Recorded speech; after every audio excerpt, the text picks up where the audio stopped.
안녕하세요. 저는 오늘 제 억울한 사연을 이 자리에서 말씀드리려고 나왔습니다. 혹시 여러분도 명절만 다가오면 가슴이 답답해지지 않으신가요? 또 무슨 일이 벌어질까? 이번에도 참아야 하나? 이런 걱정 해보신 적 있으신가요? 최근 뉴스에서도 보셨을 겁니다. 지난 추석 연휴에만 가정폭력 신고가 평소보다 30% 넘게 늘었다고 합니다. 어떤 집은 설 상차림 도중 말싸움이 커져 결국 경찰이 출동하고 이혼 소송으로까지 이어졌습니다. 남의 집 이야기 같으신가요? 하지만 이런 일은 나이와 지역을 막론하고 점점 더 많은 가정에서 일어나고 있습니다. 명절이 가족의 화합이 아니라 갈등의 무대가 되어버린 현실. 저도 그 고통을 직접 겪었습니다. 그래서 오늘은 제가 살아온 그 억울한 사연을 있는 그대로 말씀드리려 합니다. 제발 끝까지 들어주시길 부탁드립니다. 제 이름은 박소연입니다. 23세 결혼해서 30에 넘게 살아왔습니다. 한때는 인천의 작은 전자부품 회사에서 경리로 일하며 숫자 하나 틀리지 않게 장부를 맞추던 사람이었는데 지금 제 손은 전단지를 접고 설거지 거품을 훑는 데 더 익숙합니다. 거울 속 제 모습에서 가장 먼저 보이는 건 얼굴보다도 주름진 손등입니다. 그 손이 내 세월과 삼켜온 한숨을 대신 보여줍니다. 특히 명절이 다가올 때면 그 주름이 더 거칠어지고 제 마음은 더 무거워졌습니다. 추석이 다가오면 단톡방에 시어머니의 지시가 떨어집니다. 송편은 3가지, 나물은 5가지 이상, 잡채는 넉넉히. 큰 며느리는 직장에 다닌다. 둘째 며느리는 아이가 아직 어리다. 그러니 막내 며느리인 내가 맡아야 한다는 말은 항상 당연하게 흘러나왔습니다. 남편 태수는 괜히 말 꺼내서 분위기 흐리지 마. 그냥 엄마가 하라는 대로 하자라며 손사래를 쳤습니다. 그렇게 또 한 번 나는 새벽부터 시장에 나가 장바구니를 메고 돌아왔습니다. 팔이 후들거리고 손등은 퉁퉁 부어올랐습니다. 명절 전날 밤, 부엌은 전기름 냄새와 튀김 소리로 가득했습니다. 나는 뜨거운 기름 앞에 서서 허리를 굽혔고 남편은 거실 소파에 앉아 텔레비전 뉴스를 보고 있었습니다. 자막에는 추석 물가 상승이라는 글자가 지나갔습니다. 나는 조심스럽게 말했죠. 내일 성묘 갈 때 과일은 태수가 좀 챙겨줘. 그는 리모컨을 만지작거리며 대답했습니다. 그 정도는 내가 해. 넌 숫자 세는 건 잘하잖아. 전개수 세듯이. 그는 농담처럼 웃었지만 나는 웃을 수가 없었습니다. 한때 장부를 책임지던 내 손이 이 집에서는 가장 값싸게 쓰이는 손이라는 사실이 가슴을 저리게 했습니다. 성묘 당일 경기도 양평의 산자락 묘역에 도착했을 때 이미 시누이와 시어머니는 자리를 잡고 있었습니다.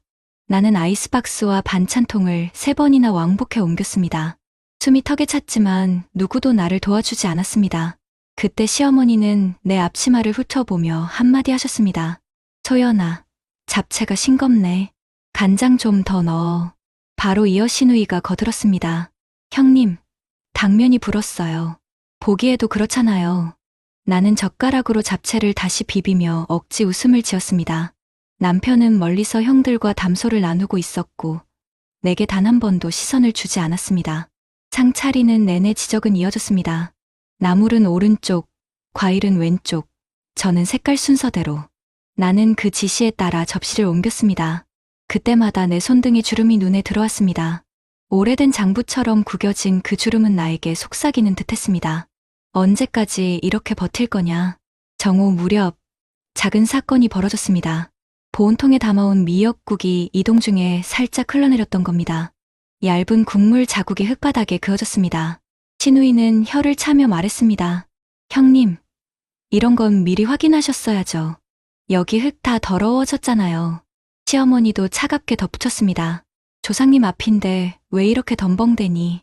그 말은 내 어깨 위로 무겁게 떨어졌습니다. 남편은 멀찍이서 한마디 던졌습니다. 그러니까 천천히 좀 하라니까. 순간 나는 물티슈를 집어 바닥을 닦았습니다. 햇빛이 쏟아지는 흙바닥 위에서 내 손등이 주름마다 땀이 맺혔습니다. 참아야 한다고, 그냥 지나가자고 속으로 몇 번이고 되뇌었습니다. 제사 시작을 앞두고 긴장이 높아졌습니다. 상 위에 공기를 들어 올리려는 순간 벌 한 마리가 내 귓가를 맴돌았습니다. 나는 순간적으로 몸을 피했고 밥그릇이 기울어질 뻔했습니다. 다행히 떨어뜨리진 않았지만 신우이가 곧장 소리쳤습니다. 아, 정말 또 그럴 뻔했네. 남편의 얼굴이 굳어졌고 시어머니는 길게 한숨을 쉬었습니다. 체면 좀 지켜라, 제발. 모두의 시선이 내 손으로 쏠렸습니다. 그때 내 마음속에서 무언가 금이 가기 시작했습니다. 단순한 실수 하나가 내 존재 전체를 부정하는 듯한 그 순간, 나는 처음으로 이제 그만해야 하는 게 아닐까 하는 생각을 품었습니다. 바람은 거세졌고 상 위의 흰 보자기가 크게 흔들렸습니다. 나는 그 보자기 끝을 주름진 손으로 붙잡고 있었지만 사실은 오래 붙잡아온 다른 것들을 놓아야겠다는 생각이 마음 깊은 곳에서 꿈틀거리고 있었습니다. 시어머니의 목소리가 다시 날카롭게 들려왔습니다.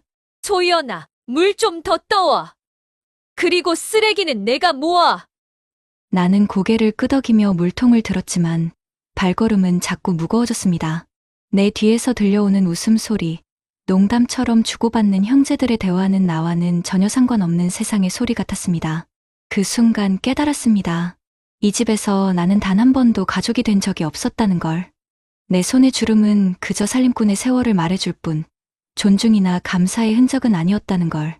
그리고 이번 명절이 아마도 내 인생을 송두리째 바꿔놓게 될 것이라는 불길한 예감이 서서히 현실이 되어가고 있었습니다.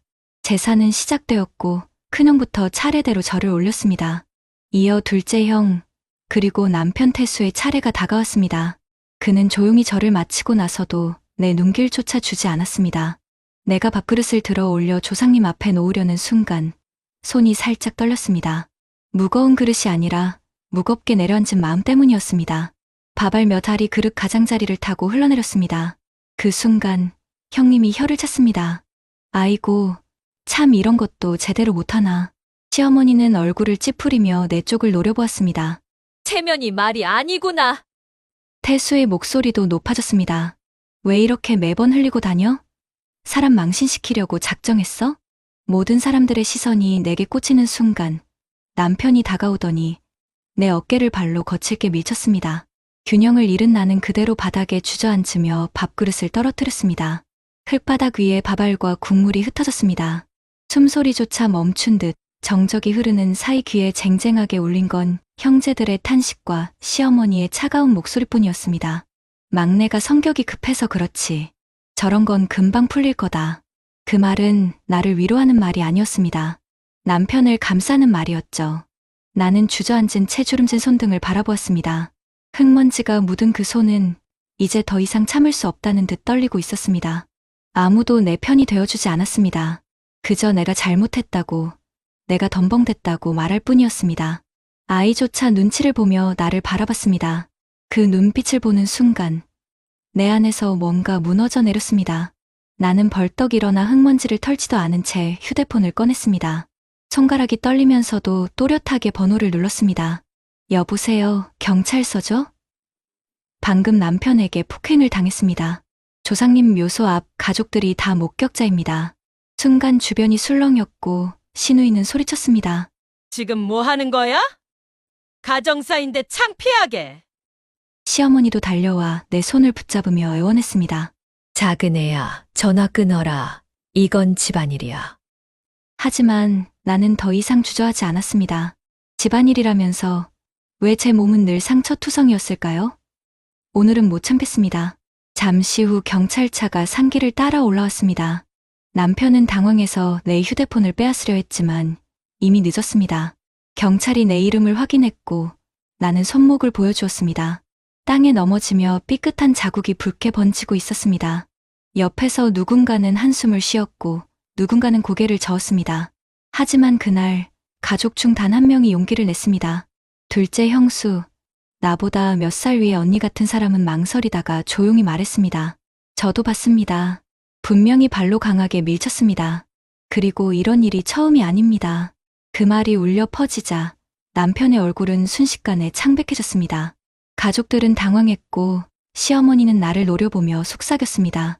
내가 결국 집안을 망치는구나. 며칠 후 나는 결국 이혼 소송을 제기했습니다.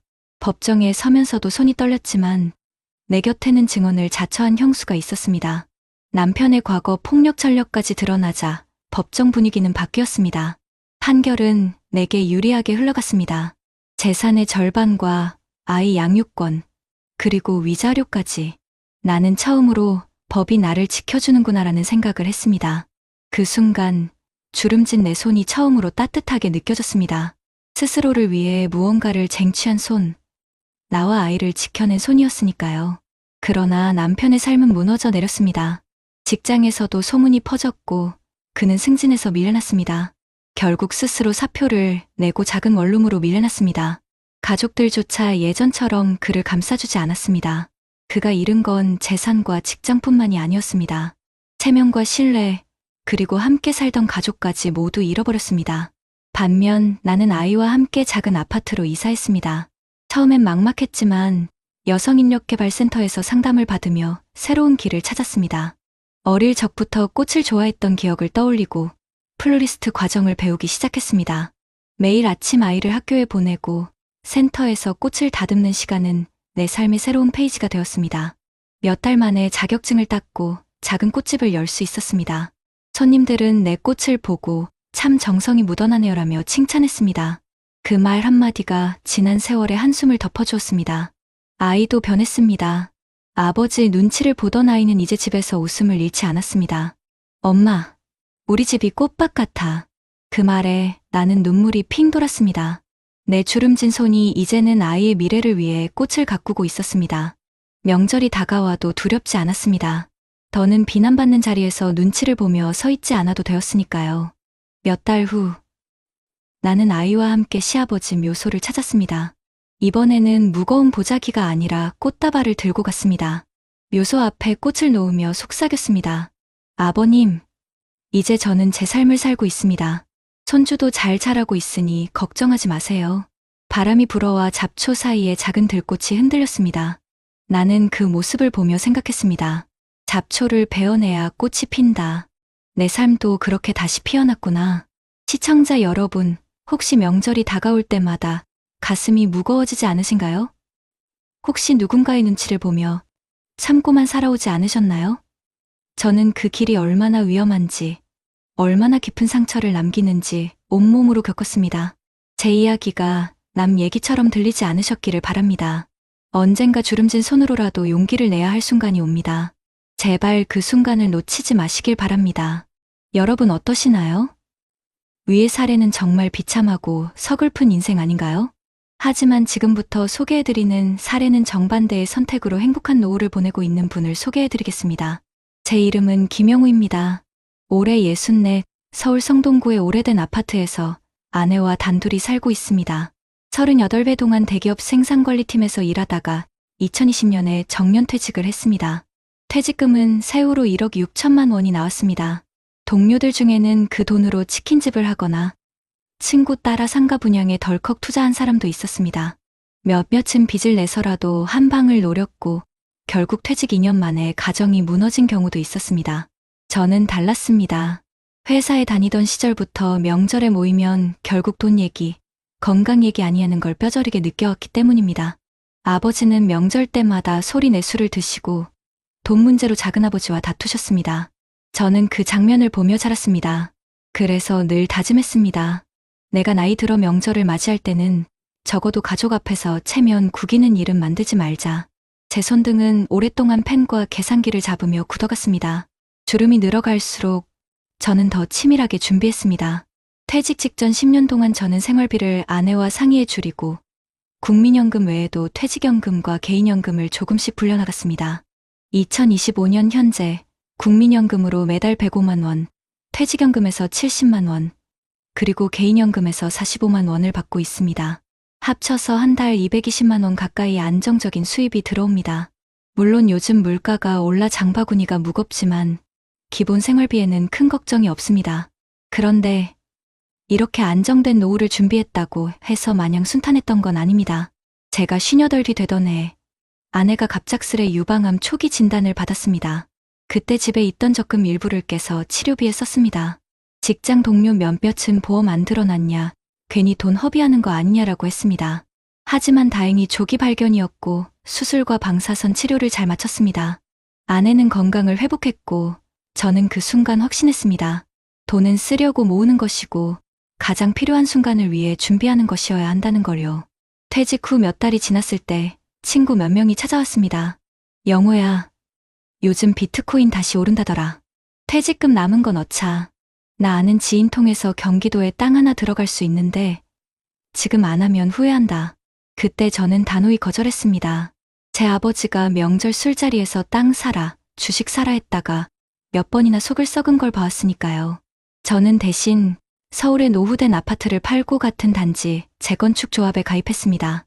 안전하게 눈앞의 수익이 아니라 10년 뒤를 본 선택이었습니다. 명절이 다가올 때마다 저는 아내와 딸아이에게 말했습니다. 우리는 절대 명절 때문에 다투지 말자. 음식은 간단히 하고 제사도 형식에 얽매이지 말자. 오히려 살아있는 가족이 건강하게 밥 먹는 게 조상님이 더 기뻐하실 거다. 처음엔 시어머니가 반대했습니다. 큰 집인데 그렇게 대충 하면 되겠냐. 하지만 저는 정중히 말씀드렸습니다. 어머니, 지금은 시대가 바뀌었습니다. 저희도 몸과 마음을 지켜야 합니다. 시간이 흘러 시누이와 사촌들도 점점 동의하게 되었고 결국 명절 상차림은 절반 이하로 줄었습니다. 물론 갈등이 없었던 건 아닙니다. 설날 아침 작은 형이 술잔을 기울이며 이렇게 말했습니다. 형은 돈 버는 데만 관심 많았지? 재미없이 산 거 아냐? 순간 속이 쓰렸습니다. 하지만 저는 웃으며 대답했습니다. 재미보다 중요한 건 안전이지. 나도 내 손주가 눈치 보며 명절 보내는 건 원치 않아. 작은 형은 처음엔 못마땅해 했지만 몇 해가 지나 그의 가게가 폐업하면서 제 말에 고개를 끄덕였습니다. 2022년 추석에는 이런 일이 있었습니다. 아내가 명절 준비 중 허리를 삐끗했는데 예전 같았으면 그냥 참아라 했을 남편이었을 제가 직접 장을 보고 전을 부쳤습니다. 딸아이가 그 모습을 보고 말했습니다. 아빠, 이렇게 집안일 하는 모습 처음 본다. 보기 좋아요. 그 말 한마디에 지난 세월의 준비가 헛되지 않았음을 느꼈습니다. 아내는 여전히 내 손등을 보며 주름은 늘었지만 마음은 더 단단해졌다고 말했습니다. 제게도 위기의 순간은 있었습니다. 은행 이자가 오르면서 저축의 가치가 줄어들던 때였습니다. 지인들은 빚내서라도 집 두 채는 있어야 한다고 했습니다. 하지만 저는 무리하지 않았습니다. 퇴직금 절반은 채권형 펀드에 절반은 연금저축 계좌에 넣었습니다. 수익은 크지 않았지만 꾸준했습니다. 그리고 2025년 지금 친구들 중 일부는 빚에 허덕이고 있지만 저는 한 달 생활비와 의료비를 걱정 없이 쓰고 있습니다. 이런 저희 선택이 가족에게 어떤 차이를 만들었을까요? 명절날 우리 집은 더 이상 눈치와 갈등이 아니라 웃음과 대화가 가득합니다. 손주들은 할아버지, 할머니 손잡고 한강공원에 나가 연날리고 딸은 제게 농담처럼 말합니다. 아빠, 진짜 준비성갑이네. 덕분에 우리가 이렇게 편한 거잖아. 저는 그 말이 제 인생 최고의 칭찬이라고 생각합니다. 하지만 여기까지 오기까지는 수없이 흔들렸습니다. 친구의 유혹, 가족의 압박, 그리고 내 안의 불안까지. 그럼에도 지켜낸 건 안정이었습니다. 주름진 내 손등은 더 이상 부끄러운 상처의 기록이 아니라 지혜로운 선택의 증거가 되어 있었습니다. 2023년 겨울, 제게도 또 한 번의 시험대가 찾아왔습니다. 갑작스러운 허리디스크 악화로 2달 가까이 침대에 누워 지내야 했습니다. 움직이지 못하니 마음은 불안했고 이제 진짜 끝인가 하는 두려움이 몰려왔습니다. 하지만 놀라운 건 그 순간에도 생활이 크게 흔들리지 않았다는 사실이었습니다. 국민연금, 퇴직연금, 개인연금이 매달 꼬박꼬박 들어왔고 의료비는 실손보험으로 상당 부분 충당됐습니다. 아내는 영호 씨, 당신이 평생 준비한 덕분에 우리가 이렇게 버틸 수 있는 거예요 라고 제 손을 잡아주었습니다. 침대에 누운 채 그 말을 듣는 순간 저는 오히려 마음이 편안해졌습니다. 제가 퇴직 후 내린 작은 결정들이 얼마나 큰 힘을 발휘하는지 뼈저리게 느낀 건 그때였습니다. 주변 친구들 중에는 아프면 곧바로 생활비가 막히는 경우가 많았습니다. 병원비 때문에 카드빚을 지거나 자식에게 손을 벌리다 갈등이 생기는 경우도 흔했습니다. 하지만 저는 다르다는 걸 깨달았습니다. 준비한 만큼 삶이 지켜진다는 단순한 진리를 몸으로 배운 순간이었습니다. 그리고 그 겨울, 제 가족의 명절 풍경도 달라졌습니다. 예전 같으면 제사상 차리느라 부엌에서 허리까지 굽혀 일했을 아내가 이번에는 소파에 앉아 손주와 웃고 있었습니다. 음식은 간소하게 준비했고 부족하면 근처 식당에서 포장해와 함께 나눴습니다. 그런데도 조상님께 절을 올리는 분위기는 전혀 흐트러지지 않았습니다. 오히려 서로 웃고 대화하는 시간이 훨씬 길어졌습니다. 딸은 말했습니다. 아빠, 우리가 명절을 두려워하지 않게 된 건 아빠가 우리 가정을 바꿔놨기 때문이에요. 절정의 순간은 퇴직 후 3번째 맞은 추석에 찾아왔습니다. 작은형 부부가 경제 문제로 크게 다퉜다는 소식이 들려왔습니다. 상가 투자에 실패의 빚이 불어나고 결국 이혼까지 갔다는 이야기였습니다. 그날 저녁 작은형이 술에 취해 제 집 앞에 찾아왔습니다. 형, 난 왜 이렇게 됐을까? 형은 어떻게 그렇게 버티는 거야?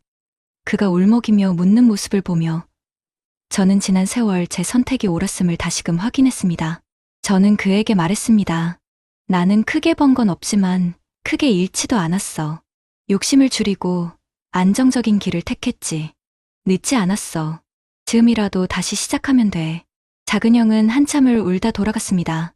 그날 밤, 제 손등의 주름이 유난히 따뜻하게 느껴졌습니다.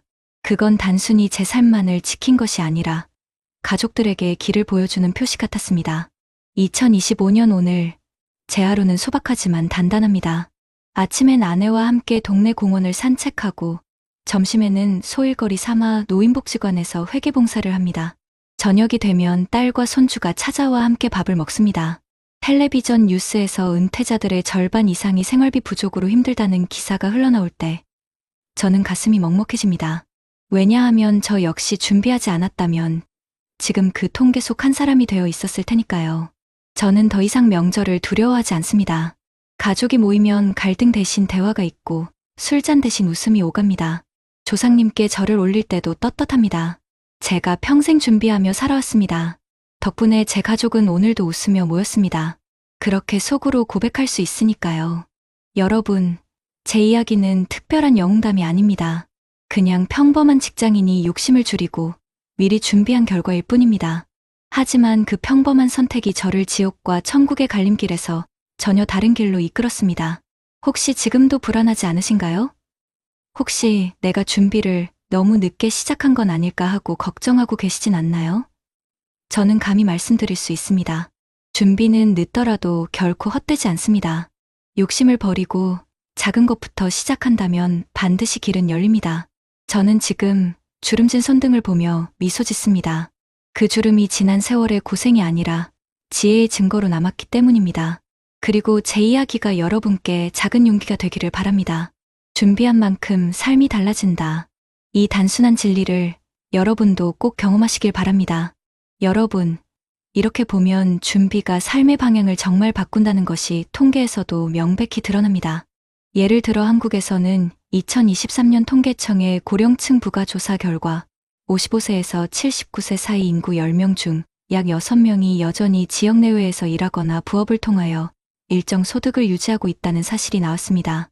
한국리서치 정기조사 여론 속의 여론. 이 수치는 명절 비용이나 의료비, 생활물가 상승 같은 돌발 비용에도 조금 더 버틸 여유가 있음을 시사합니다. 또한 같은 조사에서 응답자 중 상당수가 퇴직 후에도 경제활동을 계속하고 싶다고 답했고, 정년 퇴직 후 동일한 일자리에 재고용되어 일하고 싶다는 의견 역시 높은 비율을 차지했습니다. 한국리서치 정기조사 여론 속의 여론. 이런 현상은 준비된 은퇴자들이 단순히 돈만 갖는 것이 아니라 명절 갈등, 가족 내 감정 부담에서도 일정한 완충막 버퍼를 갖게 해줍니다. 해외 연구에서도 마찬가지입니다. 미국의 2022 피펜 인덱스 조사에 따르면 금융지식 Financial Literacy과 은퇴, 준비 Retirement Readiness가 높은 사람들은 은퇴 후 생활비 충당 능력이 더 높다고 응답한 비율이 그렇지 않은 사람보다 훨씬 높습니다. 예컨대 피펜 지수가 높은 은퇴자들은 은퇴 전 기대하던 생활 수준을 유지하거나 그 이상이라는 응답 비율이 낮은 지수 그룹보다 훨씬 많았습니다. 또 같은 연구에서는 은퇴 준비를 잘했다는 사람들이 월별 예산 조정, 돌발 의료비, 물가 상승 같은 변수에 대한 대비책을 사전에 마련하는 비율이 낮은 준비도를 가진 사람들보다 현저히 높다는 결과도 나왔습니다. 국내에서도 중년기 퇴직 남성 부부의 갈등과 적응 연구에서 중요한 시사점이 발견됩니다. 준비 부족 Retirement Readiness 부족과 낮은 사회보장 지원이 개인의 스트레스와 가족 갈등을 유발한다는 내용인데, 반대로 연구에서는 은퇴 전 재정적 대비 financial planning가 잘 되어 있을 경우 가족 간 갈등이 유의미하게 적고 정서적 건강 emotional well-being도 더 높다는 상관관계가 보고되었습니다. 한국여성정책연구원, 즉 준비된 은퇴자는 명절이나 대가족 행사 같은 스트레스 요인 앞에서도 감정 폭발보다는 균형 잡힌 대응을 할 가능성이 높다는 것이죠. 또 다른 해외 논문에서는 최근 경험했던 재정적 충격 financial challenges 여부가 은퇴, 계획 retirement planning 및 보유 연금 private pension, 상품 가입 여부와 강한 연관이 있다는 결과가 있었습니다. 16개국 대표 표본을 대상으로 한 연구에서 지난 12개월간 소득 일부를 저축하지 못한 사람들은 은퇴 이후 재정 안정을 주요 관심사로 인식하는 비율이 낮았고, 반대로 저축 가능성이 있었던 집단은 은퇴 준비도, 연금 가입률, 비상시 의료비나 가족 부담에 대한 대비가 훨씬 높았다는 보고입니다. 또한 UBS의 국제 펜션 갭 인덱스 같은 조사에서도 각국에서 자발적 저축 voluntary savings과 연금, 갭 펜션 갭을 줄이는 노력이 잘 되어 있는 나라들에서는 은퇴자들이 소득 대비 지출 압박 financial strain을 느끼는 비율이 낮다는 결과가 나옵니다.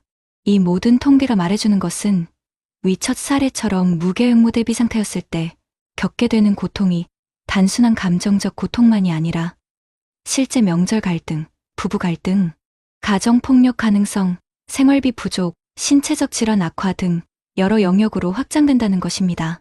반대로 준비된 사람은 통계적으로 명절 이후의 이혼율 증가나 가족 간 갈등 증가 추이에서 벗어날 가능성이 높고, 은퇴 후 기대 생활 수준이 유지되거나 그에 근접하는 삶을 살 확률도 훨씬 크다는 것이 여러 연구에서 공통적으로 나타납니다. 여러분, 지금까지 얘기한 첫 번째 사례나 대비 사례를 보면 문제는 단순히 개인의 의지뿐만 아니라 제도와 사회 구조도 함께 바뀌어야 한다는 것이 분명해집니다. 그래서 전문가들이나 정부, 지자체에서 제안하거나 이미 시행 중인 정책들을 보시면 우리가 현실에서 적용 가능한 방법들이 있습니다. 우선 국내에서는 많은 지자체들이 노후 준비 지원 사업 같은 프로그램을 운영하고 있는데, 예를 들어 서울시나 경기도 일부 시군에서는 퇴직자 재취업 및 재능 기부 센터를 통해 은퇴 전후의 교육을 제공하고, 연금 및 재정 설계 상담, 건강심리 돌봄 프로그램을 함께 제공함으로써 은퇴 후 삶의 불확실성을 줄이는 데 도움을 주고 있습니다. 또한 정부 차원에서도 국민연금공단이 노후준비 자기주도 프로그램을 운영 중이며, 이 프로그램은 은퇴자 또는 예비 은퇴자를 대상으로 연금 수령 시기 조정, 절세 전략, 투자 상품 분산 등 재정 계획을 세울 수 있게 돕습니다. 이와 같이 공공기관이 재정 설계와 노후 준비에 대한 정보와 지원을 미리 제공해주면 개인이 불필요한 손해를 미연에 방지할 수 있는 거죠. 그리고 지자체 정책 중에서는 장안구나 북구 등 일부 지방자치단체에서 명절 가사 부담 경감 지원 사업을 시범 운영한 곳들이 있습니다. 예컨대 명절 연휴 전후로 가사 도우미 지원 쿠폰을 제공하거나 지역복지관을 통해 명절 음식 만들기 워크숍을 열어서 여러 가구가 나누어 상차림을 준비하게 함으로써 한 사람에게 과도한 부담이 쏠리지 않도록 조정하는 정책이 있고, 또 명절 스트레스 케어 프로그램으로 상담사나 심리 전문가가 참선, 명상, 휴식 워크숍 등을 제공하여 감정 갈등이 폭발하는 것을 미리 완화시키는 시도도 있습니다. 해외에서도 우리나라와 유사한 문화적 가족적 명절 전후 갈등과 은퇴 준비, 미비 문제를 해결하기 위해 효과적인 제도들을 시행하고 있는데요. 예를 들어 미국에서는 SECUR이 Act 2.0 같은 법안이 통과되어 중소기업이 직원들에게 은퇴 플랜을 시작할 때 세금 혜택을 주고, 자동 브리보트 엔롤먼트 제도를 강화해서 많은 근로자가 별도 선택 없이도 은퇴 준비 연금에 참여하게 만드는 구조입니다. 이 제도로 인해 은퇴 연금 가입률이 크게 늘었고, 은퇴 이후 생활비 부족으로 겪는 스트레스가 줄어들었다는 분석도 나왔습니다. 또한 유럽 일부 국가들, 예컨대 스웨덴이나 네덜란드에서는 퇴직 전 사회복지 교육과 은퇴 후 연계 커뮤니티 센터 제공을 통해 은퇴자들이 명절이나 가족 행사에서 소외감을 느끼거나 역할 갈등 로우 컨플릭트를 겪지 않도록 사전에 준비시키는 프로그램이 활성화되어 있습니다. 이런 나라들에서는 연금 수령 조건, 의료비 보장, 주거 지원 등이 비교적 안정적으로 마련되어 있어서 명절 가족 간 갈등 문제가 은퇴자에게 큰 부담으로 작용하지 않는 경우가 많습니다. 이런 정책 및 전문가 의견들을 들었을 때 해결책으로 생각해 볼 수 있는 것들은 다음과 같습니다. 한국 정부 및 지자체 차원에서 은퇴 전 재정교육 및 심리, 돌봄 서비스를 확대하고 은퇴자 또는 예비 은퇴자들이 명절 가사 부담을 나눌 수 있는 커뮤니티 기반의 지원 사업을 의무적으로 마련하는 것, 또한 자동연금 불입 제도를 확대하여 근로자가 따로 선택하지 않아도 은퇴 준비가 체계적으로 시작되도록 하는 법적 기반을 강화하는 것 등이죠. 이런 정책이 제대로 작동하면 첫 번째 사례처럼 명절 한 번에 삶이 무너지는 일은 훨씬 줄어들 겁니다. 여러분도 이 영상 보시면서 내 지역에는 이런 제도가 있나? 내가 받을 수 있는 지원은 무엇인지 한 번쯤 확인해 보셨으면 좋겠습니다. 낡은 만년필 한 자루가 말했습니다.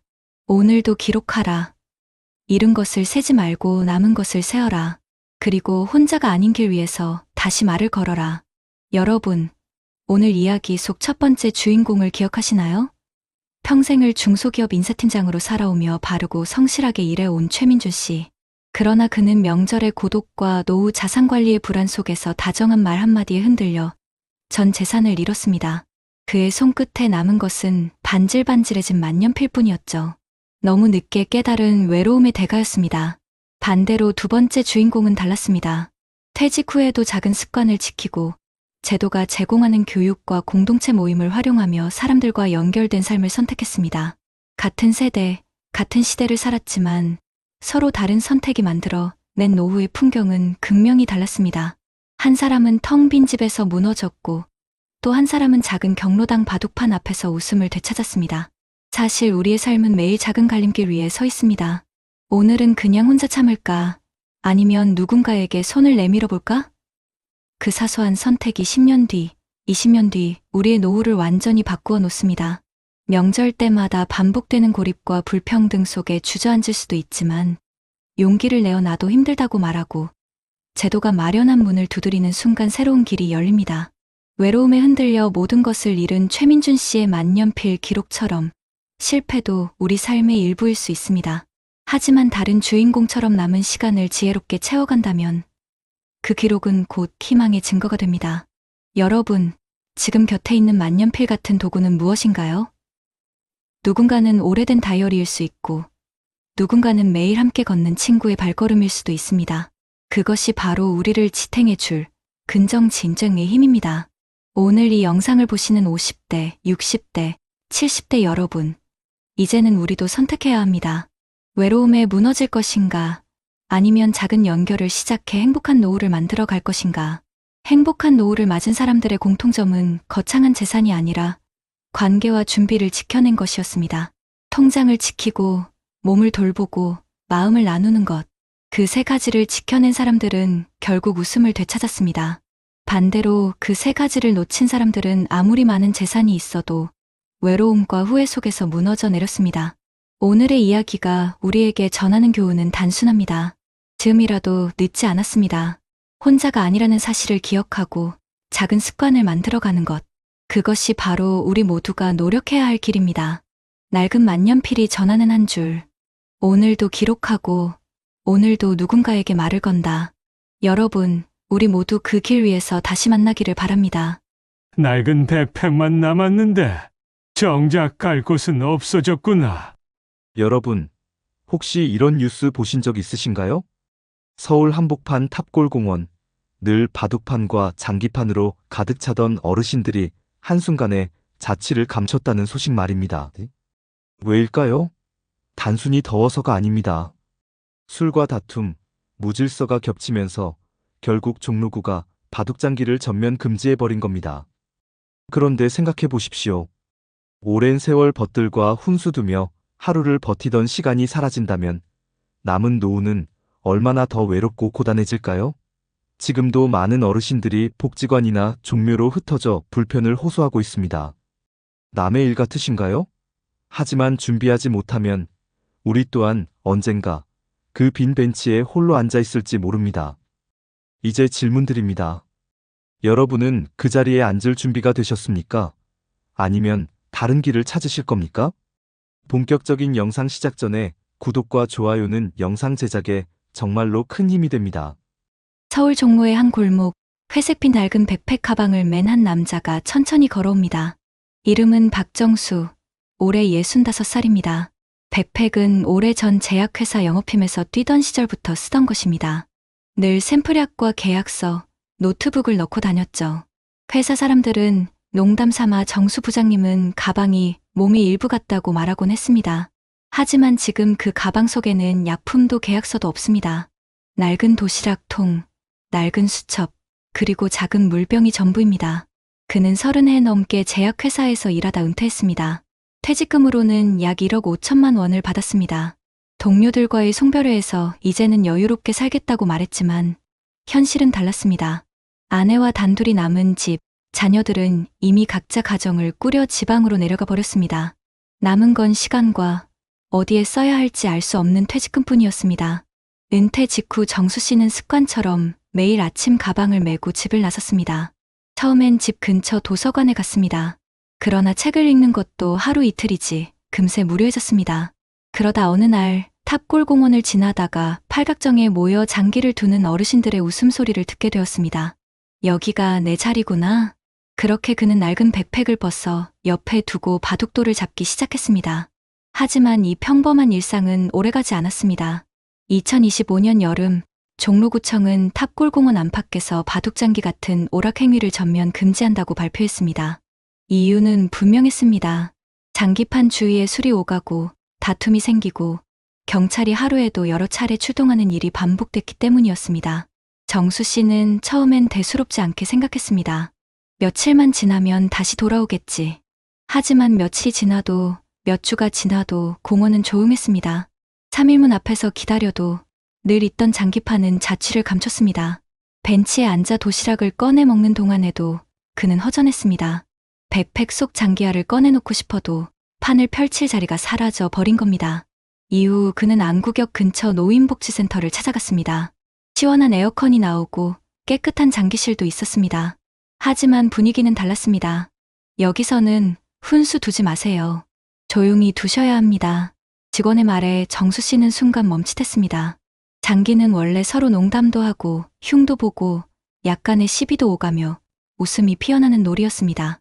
하지만 이곳에선 마치 시험장처럼 조용히 앉아 돌만 두어야 했습니다. 게다가 주말에는 문이 닫히고 점심시간에는 모두 나가야 했습니다. 이럴 거면 뭐하러 나오나. 정수 씨는 중얼거리며 다시 백팩을 메고 나왔습니다. 한낮의 땡볕 아래 땀에 젖은 셔츠가 등에 달라붙었습니다. 그는 다시 탑골공원으로 발걸음을 옮겼습니다. 혹시나 예전처럼 누군가 모여있지 않을까 하는 기대 때문이었습니다.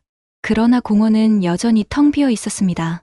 가끔은 골목 모퉁이에서 몰래 모여 장기를 두는 어르신들을 보았습니다. 하지만 눈치를 보며 금세 자리를 정리해야 했습니다. 경찰차가 지나가면 모두가 흩어졌습니다. 그 모습은 마치 학생 시절 선생님 눈치를 보던 모습과 다르지 않았습니다. 어르신들의 웃음소리는 사라지고 남은 건 침묵과 낡은 가방뿐이었습니다. 집으로 돌아가면 또 다른 현실이 기다리고 있었습니다. 아내는 말했습니다. 여보, 이제는 괜히 나가지 말고 집에서 쉬어요. 괜히 더위 먹고 쓰러지면 어떡해. 하지만 정수 씨는 이해받지 못하는 듯한 서운함을 느꼈습니다. 그는 집에만 있으면 더 답답했습니다. TV를 켜놓아도 집중이 되지 않았고 자꾸만 공원 생각이 났습니다. 백팩 속 장기알이 손에 잡힐 때마다 그는 다시 밖으로 나가고 싶어졌습니다. 딸에게 전화가 왔을 때 그는 솔직하게 말했습니다. 아빠가 갈 데가 없어졌다. 매일 가던 공원에 못 가게 됐어. 딸은 잠시 침묵하더니 조심스럽게 답했습니다. 아빠, 그냥 복지관에서 하세요. 요즘은 다 그렇게 하는데. 하지만 정수 씨에게 그 말은 공허하게 들렸습니다. 딸은 그의 삶의 작은 즐거움이 무엇이었는지 이해하지 못했습니다. 밤이 되면 그는 거실에 놓인 낡은 백팩을 가만히 바라보곤 했습니다. 한때는 영업 실적표와 계약서로 무겁게 채워졌던 가방, 은퇴 후에는 바둑판과 도시락으로 다시 채워졌던 가방. 그러나 이제는 아무 쓸모없는 짐처럼 느껴졌습니다. 공원은 깨끗해졌지만 정수 씨의 일상은 텅 비어버렸습니다. 그가 탑골공원에서 잃어버린 것은 단순한 놀이가 아니라 하루를 버티게 해주던 삶의 의미였습니다.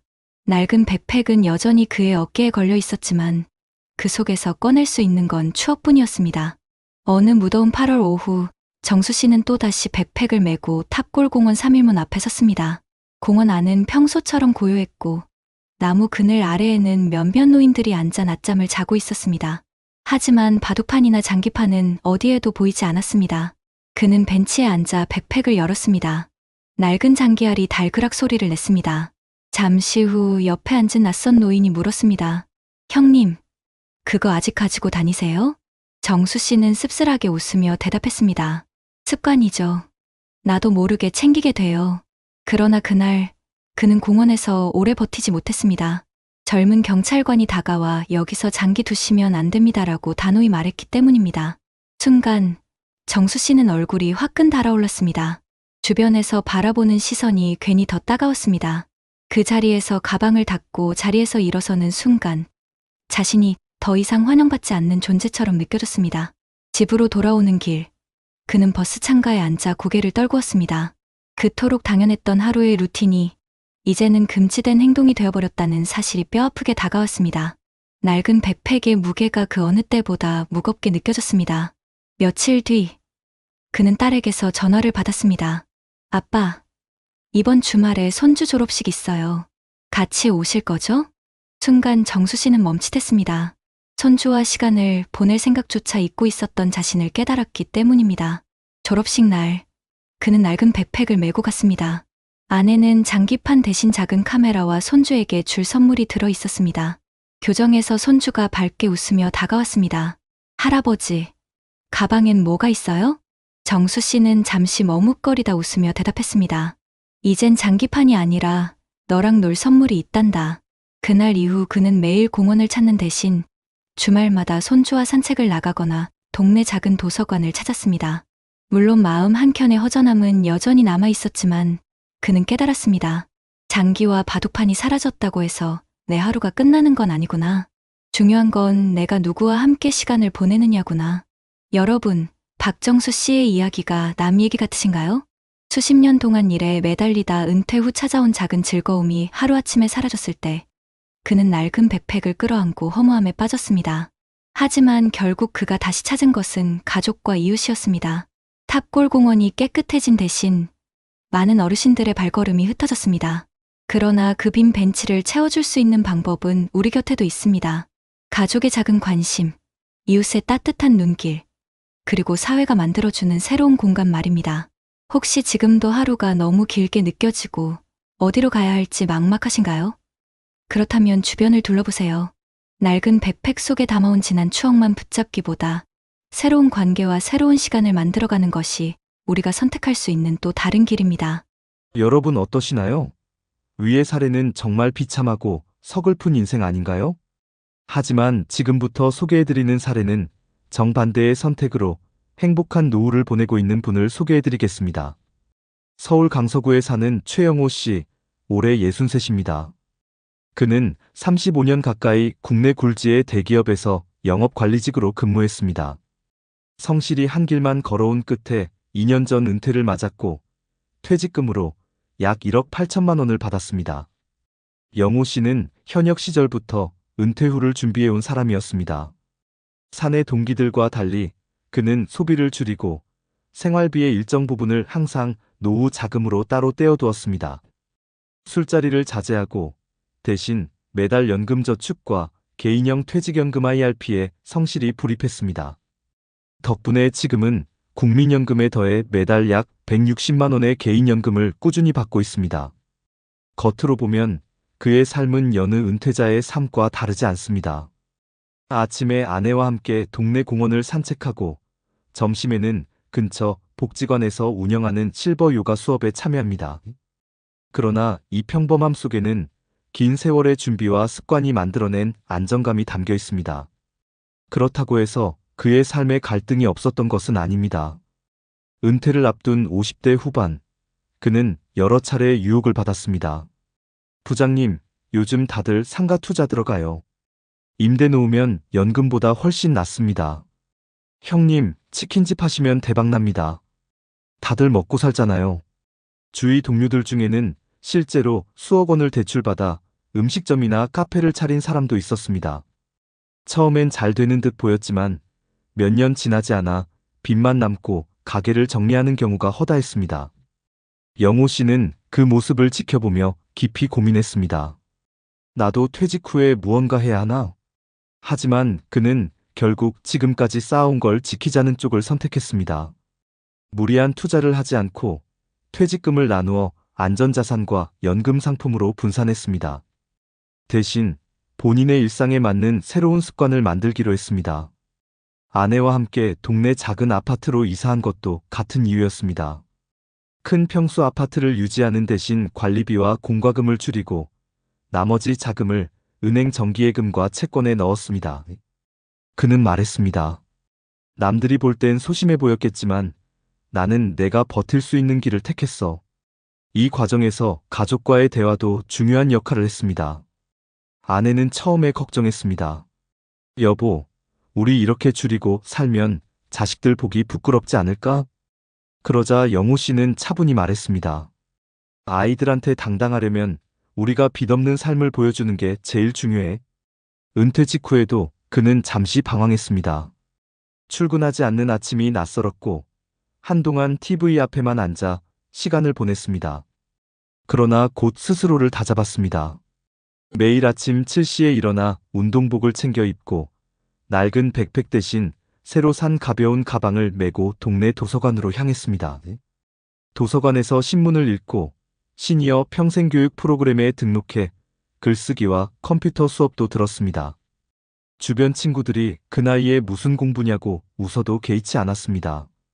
그는 내 시간을 내가 채우는 게 중요하다는 걸 알았기 때문입니다. 물론 갈등이 전혀 없었던 것은 아닙니다. 작년 초 둘째 아들이 갑자기 찾아와 부탁했습니다. 아빠, 이번에 창업하려고 하는데 조금만 보태줄 수 있어요? 순간 그는 마음이 흔들렸습니다. 그러나 아내와 상의 끝에 일부만 도와주기로 했습니다. 우리가 도와주고 싶지만 노후 자금을 건드릴 수는 없다. 네가 책임지고 해라. 결국 아들은 스스로 자금을 마련해 작은 사업을 시작했고 지금은 자리를 잡아가고 있습니다. 이 선택은 쉽지 않았지만 그는 노후의 안정을 지켜냈습니다. 자식에게 전적으로 의존하지 않고 자식도 스스로 설 수 있게 한 것입니다. 지금 최영호 씨의 일상은 소박하지만 안정적입니다. 그는 아내와 함께 주말마다 손주들을 불러 집에서 식사를 나누고 매달 일정 금액을 문화생활에 쓰며 삶을 즐기고 있습니다. 무엇보다 그는 내가 준비한 만큼 편안하다는 자신감을 가지고 하루하루를 살아갑니다. 은퇴 후 몇 달이 지나자 주변 사람들의 소식이 하나둘 들려오기 시작했습니다. 같이 퇴직했던 동료 중 한 명은 퇴직금 전부를 프랜차이즈 커피숍에 투자했다가 1년 만에 문을 닫았습니다. 또 다른 친구는 부동산 시장이 다시 오른다는 말만 믿고 대출까지 받아 상가를 샀다가 공실이 이어지면서 이자 갚기에 허덕이고 있었습니다. 가끔 그 동료들과 모임을 가지면 영호 씨는 미안한 마음이 들었습니다. 자신은 매달 연금과 절약된 생활비 덕분에 안정적인데 친구들은 얼굴빛이 어두워졌기 때문입니다. 어떤 이는 술자리에서 이렇게 푸념했습니다. 야, 영호야. 너처럼 그냥 가만히 있었어야 했는데 괜히 욕심냈다. 그 순간 영호 씨는 가슴이 철렁했습니다. 자칫 자신도 그런 길을 걸을 뻔했기 때문입니다. 그는 집으로 돌아오는 길 아내에게 솔직히 말했습니다. 나도 처음엔 흔들렸어. 퇴직금 손에 쥐니 뭔가 해야 할 것 같더라고. 근데 지금 보니 안 한 게 제일 잘한 거야. 아내는 조용히 그의 손을 잡으며 대답했습니다. 여보, 당신이 현명했어. 우리 덕분에 마음이 편하잖아. 영호 씨는 퇴직 후 쓸모없는 사람이 되었다는 허무감을 이겨내고자 새로운 습관을 만들었습니다. 매주 화요일에는 도서관 글쓰기 모임에 나가 자신의 경험을 기록했습니다. 회사에서 겪었던 영업 현장 이야기, 은퇴 후 느낀 변화, 손주들과의 일상까지 글로 남기다 보니 자신도 모르게 작은 성취감을 느끼게 되었습니다. 또한 지역복지관에서 진행하는 시니어 멘토링 프로그램에 지원했습니다. 은퇴 전의 경험을 살려 젊은 직장인들과 취업준비생들에게 영업 전략과 고객관리 노하우를 전해주었습니다. 처음엔 긴장했지만 강의를 마치고 젊은 참가자들이 선생님 덕분에 용기를 얻었습니다라고 말할 때마다 큰 보람을 느꼈습니다. 그의 낡은 백팩은 이제 장기판 대신 프린트물과 필기도구로 채워졌습니다. 늘 같은 자리에만 머물던 가방이 새로운 의미를 갖게 된 것입니다. 그는 가족들에게도 달라진 모습을 보여주었습니다. 손주는 할아버지, 이제 선생님 같아요. 라며 자랑스러워했고, 아내 역시 남편이 여전히 활기차게 살아가는 모습에 안도했습니다. 여러분, 최영호 씨의 이야기를 들으니 어떤 생각이 드시나요? 은퇴 직후 누구나 공허함과 불안에 휩싸입니다. 누군가는 성급한 선택으로 모든 걸 잃기도 하지만 또 누군가는 준비된 습관과 절제된 선택으로 평온한 노후를 맞이합니다. 영호 씨가 보여준 건 거창한 성공담이 아닙니다. 단순히 지켜야 할 것을 지킨 것, 그리고 새로운 일상을 찾아낸 것입니다. 그는 말했습니다. 노후란 건 특별한 게 아니야. 내가 가진 걸 지키고 하루를 의미 있게 보내는 게 전부지. 여러분, 지금 여러분의 백팩에는 무엇이 들어있나요? 허무한 후회가 아닌 지혜로운 준비와 새로운 관계가 채워져 있다면 우리 모두의 노후는 충분히 달라질 수 있습니다. 여러분, 지금까지의 이야기를 들으며 이건 몇몇 개인의 문제 아닐까? 라고 생각하실 수도 있을 겁니다. 하지만 국내 통계와 연구 자료를 살펴보면 탑골공원에서 벌어진 변화가 결코 예외적인 사건이 아니라는 사실을 알 수 있습니다. 먼저 통계청이 발표한 2024 고령자 통계를 보면 우리나라 65세 이상 고령 인구는 이미 전체 인구의 약 19%를 넘어섰고 2025년에는 21%를 돌파해 본격적인 초고령 사회에 진입한다고 합니다. 그런데 이 어르신들 중 절반가량은 하루 여가 시간을 집에서 텔레비전을 보거나 혼자 보내고 있는 것으로 조사되었습니다. 이는 결국 탑골공원처럼 친구들과 어울리며 시간을 보내던 공공여가 공간이 사라지면 상당수 노인들이 고립될 수밖에 없다는 사실을 보여주는 대목입니다. 보건사회연구원이 2023년에 발표한 노인 여가 활동과 사회적 관계 연구를 보면 노인들이 바둑이나 장기, 체육활동 같은 단순한 여가를 통해 얻는 사회적 관계망의 효과가 매우 크다는 점이 강조됩니다. 연구 결과 주 3회 이상 친구나 이웃과 함께 여가 활동을 하는 노인들의 경우 그렇지 않은 노인들보다 우울감 지수가 40% 이상 낮게 나타났습니다. 다시 말해 탑골공원에서의 장기 한판, 바둑 한 판이 단순한 놀이가 아니라 정신 건강을 지탱하는 버팀목이었던 겁니다. 국민건강보험공단 자료에 따르면 2024년 기준으로 우울증 진료를 받은 60대 이상 고령 인구는 약 64만 명으로 5년 전보다 25% 이상 증가했습니다. 그중 상당수가 은퇴 이후 사회적 관계가 줄어든 사람들입니다. 이 수치는 단순히 의학적 치료만으로 해결되지 않는 문제라는 걸 보여줍니다. 결국 공원 같은 일상의 공간에서 맺는 관계가 사라질 때 그 공백을 메우지 못하면 정신 건강 문제로 이어진다는 의미입니다. 서울연구원이 2023년에 발표한 도시 노인여가 공간 실태조사를 보면 서울 시내 주요 공원에서 고령자들이 주로 참여하는 활동은 바둑과 장기, 그리고 가벼운 체육활동이었습니다. 그런데 조사에 참여한 어르신 중 절반 이상이 이용 규제가 많아지거나 공간이 사라지면 어디로 가야 할지 모르겠다고 답했습니다. 이 부분은 탑골공원 사례와 정확히 맞아떨어집니다. 단순히 한 공간의 풍경이 바뀐 것이 아니라 수많은 노인들의 하루 생활 터전이 사라진 겁니다. 해외 사례와 비교해도 비슷한 흐름이 보입니다. 세계보건기구 WHO는 고령사회의 핵심 정책으로 에이징 인 플레이스, 즉 살던 곳에서 늙어가기를 강조합니다. 이는 노인이 지역사회 안에서 친구들과 일상적인 교류를 유지하는 것이 가장 중요한 건강지표라는 의미입니다.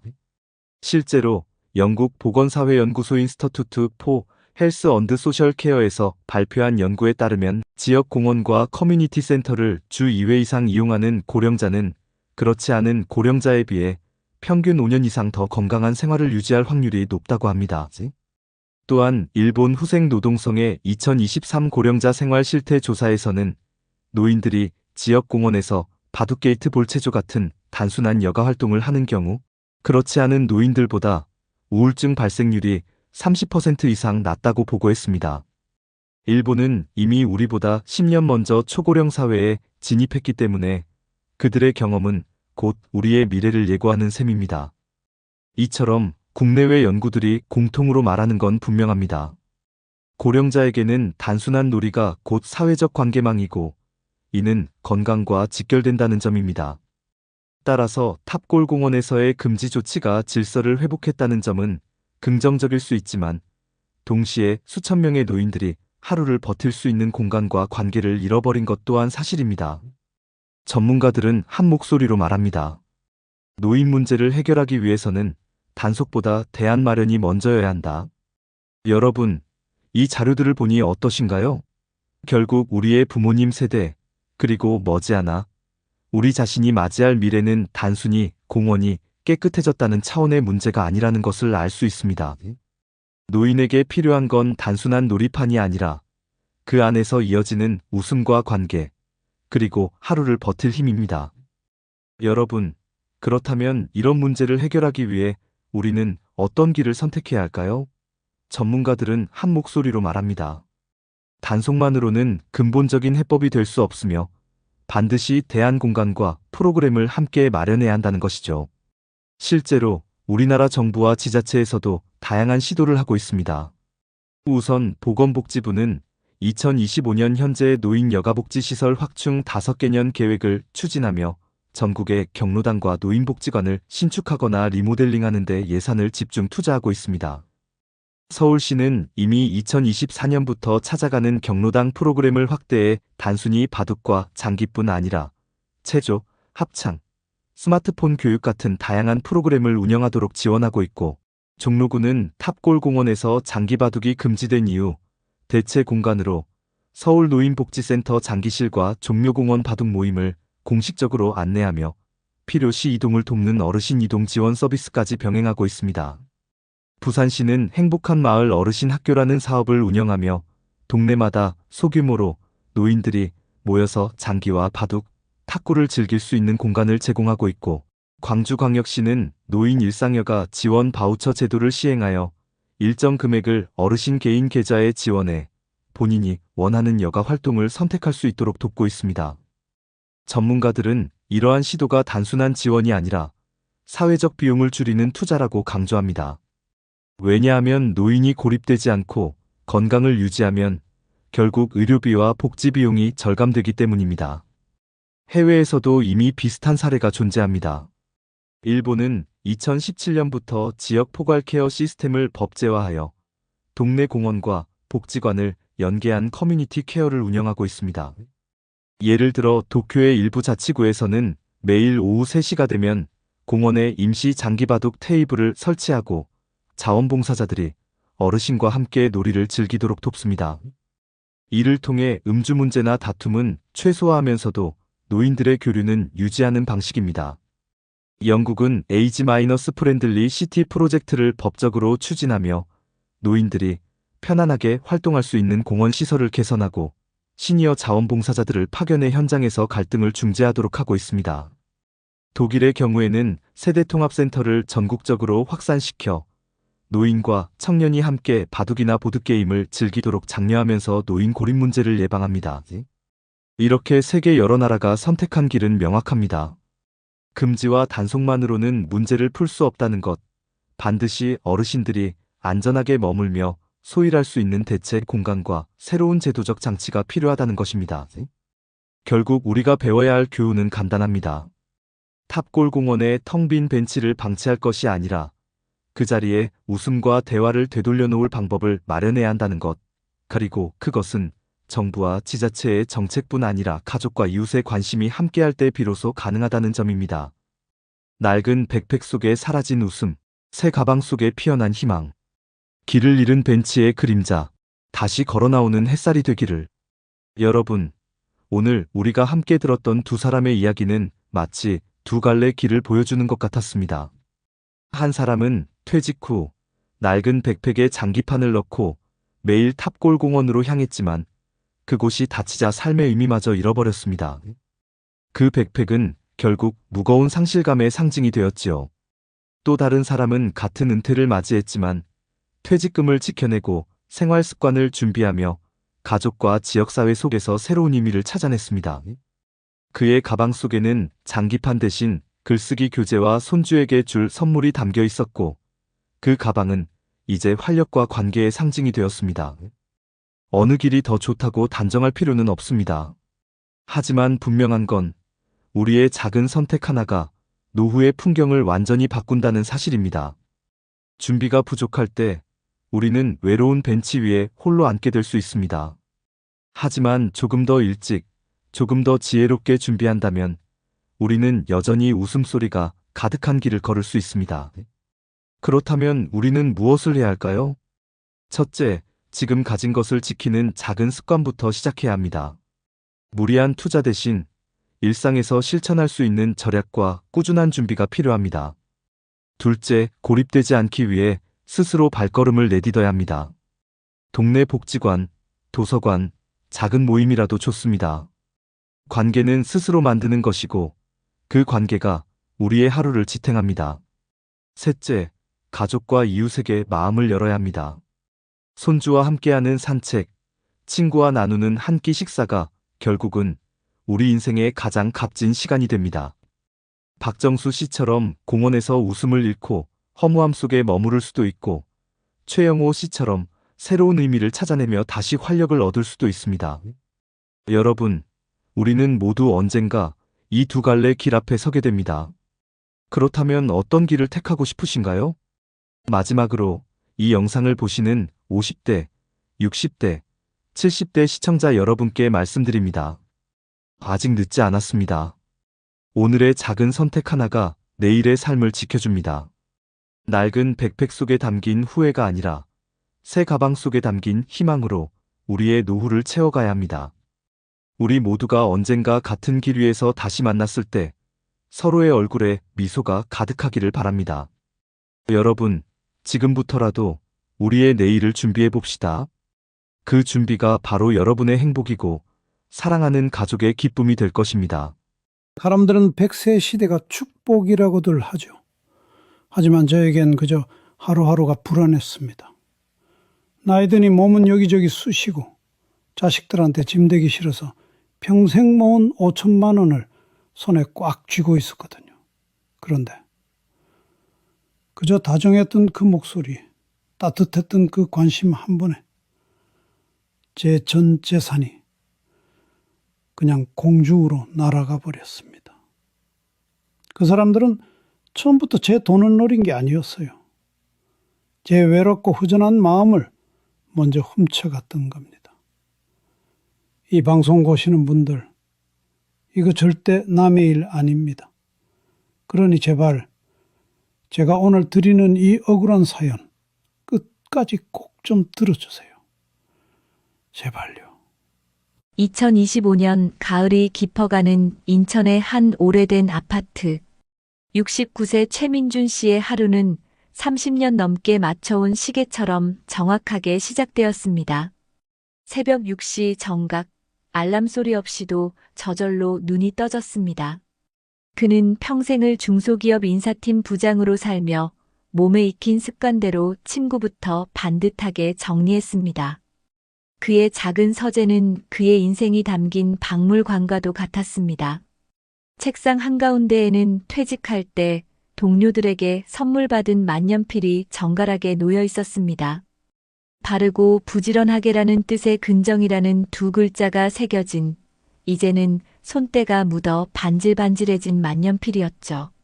그는 부드러운 천으로 만년필을 정성껏 닦는 것으로 하루를 열었습니다. 젊은 시절 사람의 됨됨이를 파악하려 날카롭게 번뜩이던 그의 눈썰미는 이제 돋보기 넘어 신문 활자를 좇는데 쓰이고 있었습니다. 만년필을 쥐고 그날의 주요 경제 기사를 베껴 쓰는 것이 그의 중요한 일과였습니다. 최 부장, 그 이름은 자부심이자 그의 세상 전부였습니다.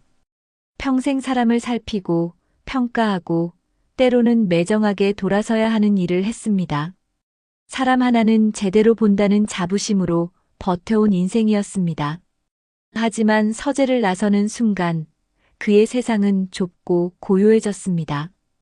5년 전 아내와 사별하고 하나 있는 아들은 서울에서 재살기 바빴습니다. 이따금 걸려오는 아들의 전화는 늘 짧았습니다. 아버지, 식사는 하셨어요? 별일 없으시죠? 아, 네, 지금 회의 들어가야 해서요. 제가 주말쯤 보고 다시 전화드릴게요. 그 주말이 몇 달째 오지 않고 있다는 걸 애써 모른 척했습니다. 아들 녀석도 먹고 살기 힘든 세상이니까요. 문제는 통장에 찍힌 퇴직금 1억 5천만 원이었습니다. 은행에 넣어두자니 하루가 다르게 오르는 물가에 돈의 가치가 녹아내리는 것만 같았습니다. 뉴스에서는 연일 사상 최악의 고물가, 마이너스 금리 시대의 도래 같은 무서운 말들만 쏟아져 나왔습니다. 30년 넘게 일한 대가가 이대로 쪼그라들어 나중에는 아들에게 손 벌리게 될지도 모른다는 생각에 밤잠을 설치기 일쑤였습니다. 그가 매일 아침 만년필을 들었던 것은 어쩌면 무너지는 현실 속에서 나는 아직 괜찮다는 주문을 외우고 싶었던 건지도 모릅니다. 그 단단하던 일상에 균열이 생긴 것은 동네 복지관에서였습니다. 어르신을 위한 알기 쉬운 경제교실.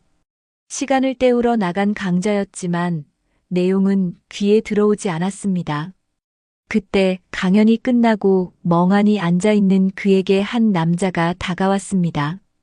자신을 한국시니어 재정연구소 소속의 김진성 팀장이라고 소개한 서글서글한 인상의 젊은이였습니다. 아버님, 강의 내내 꼼꼼히 메모하시는 모습이 정말 인상 깊었습니다. 저희 아버지께서 교직에 계셨는데 아버님의 모습과 참 많이 닮으셨어요. 혹시 실례가 안 된다면 따뜻한 차 한 잔 대접해도 되겠습니까? 김 팀장은 이상한 사람이었습니다. 복지관 근처 찻집에서 그는 투자나 상품 이야기는 한마디도 꺼내지 않았습니다. 대신 최민준 씨의 빛바랜 무용담을 아들처럼 들어주었습니다. 인사팀장으로 일하며 사람 때문에 속 썩었던 이야기, IMF 때 회사를 지키려 동료들을 내보내며 밤새 울었던 이야기까지. 김 팀장은 연신 고개를 끄덕이며 진심으로 감탄했습니다. 아버님, 정말 대단하십니다. 한평생을 그렇게 치열하게 살아오셨군요. 존경스럽습니다. 그 말 한마디에 최민준 씨는 지난 몇 년간 아들에게서도 들어보지 못했던 위로를 받았습니다. 그날 이후 김 팀장은 아들보다 더 자주 전화를 걸어왔습니다. 아버님, 오늘 미세먼지가 심하다는데 외출하지 마세요. 지난번에 허리가 안 좋다고 하셨는데 병원은 다녀오셨어요? 그 다정한 목소리는 텅 빈 집에 울리는 유일한 소리였습니다. 어느 주말 오후 그는 근처에 고객이 있어 왔다며 최민준 씨의 집을 방문했습니다. 양손에는 값비싼 건강식품 상자가 들려 있었습니다. 그는 집안을 둘러보며 가족 사진 앞에서 한참을 머물렀습니다. 아버님, 정말 고생 많으셨습니다. 이제는 누구 눈치 보지 마시고 아버님 자신을 위해서 편안하게 사셔야죠. 자식들한테 아쉬운 소리 안 하고 폼나게요. 그 말이 최민준 씨의 가슴 가장 아픈 곳을 정확히 찔렀습니다. 평생의 자존심, 아들에게만큼은 짐이 되고 싶지 않았던 마음. 김 팀장은 그걸 귀신같이 알고 있었습니다. 그날 그는 처음으로 특별한 정보라며 서류 가방을 열었습니다.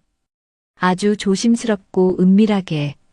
아버님, 이건 저희 연구소에서 최우수 고객님들께만 드리는 비공개 정보입니다.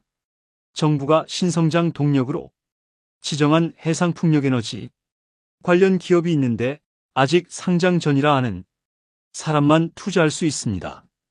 원금은 저희가 100% 보증하고요. 은행 이자는 비교할 수도 없습니다. 저희 아버지도 작년에 이걸로 재미 보시고 올해는 해외여행 보내드렸습니다. 알아들을 수 없는 영어와 복잡한 도표로 가득한 자료였지만 최민준 씨의 눈에는 자신을 아버님이라 부르며 걱정해주는 김 팀장의 믿음직한 얼굴만 보였습니다. 평생 사람을 의심하는 게 일이었던 인사부장의 감은 완전히 녹슬어버렸습니다. 통장 잔고가 사라지는 공포보다 이 다정한 관심을 잃게 될지도 모른다는 외로움이 더 크게 다가왔습니다. 그날 밤 그는 잠 못 이루고 서재 책상에 앉아 낡은 만년필만 하염없이 만지작거렸습니다. 근정, 바르고 부지런하게 살아온 인생, 그 마무리를 폼나게 하고 싶었습니다. 김 팀장의 제안이 그 마지막 기회처럼 보였습니다. 다음 날 아침 그는 떨리는 손으로 전화기를 들었습니다. 김 팀장, 나 한번 믿어보기로 했네. 그날 오후 그는 현금처럼 바로 인출 가능한 정기예금 2개를 해지했다. 창구 직원이 고객님, 금액이 크신데 투자 목적이시면 꼭 상품 설명서를 확인하시고요라고 말했지만 그는 고개만 끄덕였다. 서류를 들고 나오며 주머니에서 만년필을 꺼냈다. 계약서 하단 투자 위험 고지에 또렷이 서명을 남겼다. 첫 송금은 5천만 원이었다. 김 팀장은 입금 직후 전화를 걸어 아버님, 정말 현명하십니다. 내일자로 우선주 배정을 넣어드리겠습니다라고 힘주어 말했다. 그날 밤 최민준 씨는 오래된 전기포트에 물을 올려 차를 우리며 아들에게 전화를 걸까 말까 망설였다. 잘 되면 말해도 늦지 않다.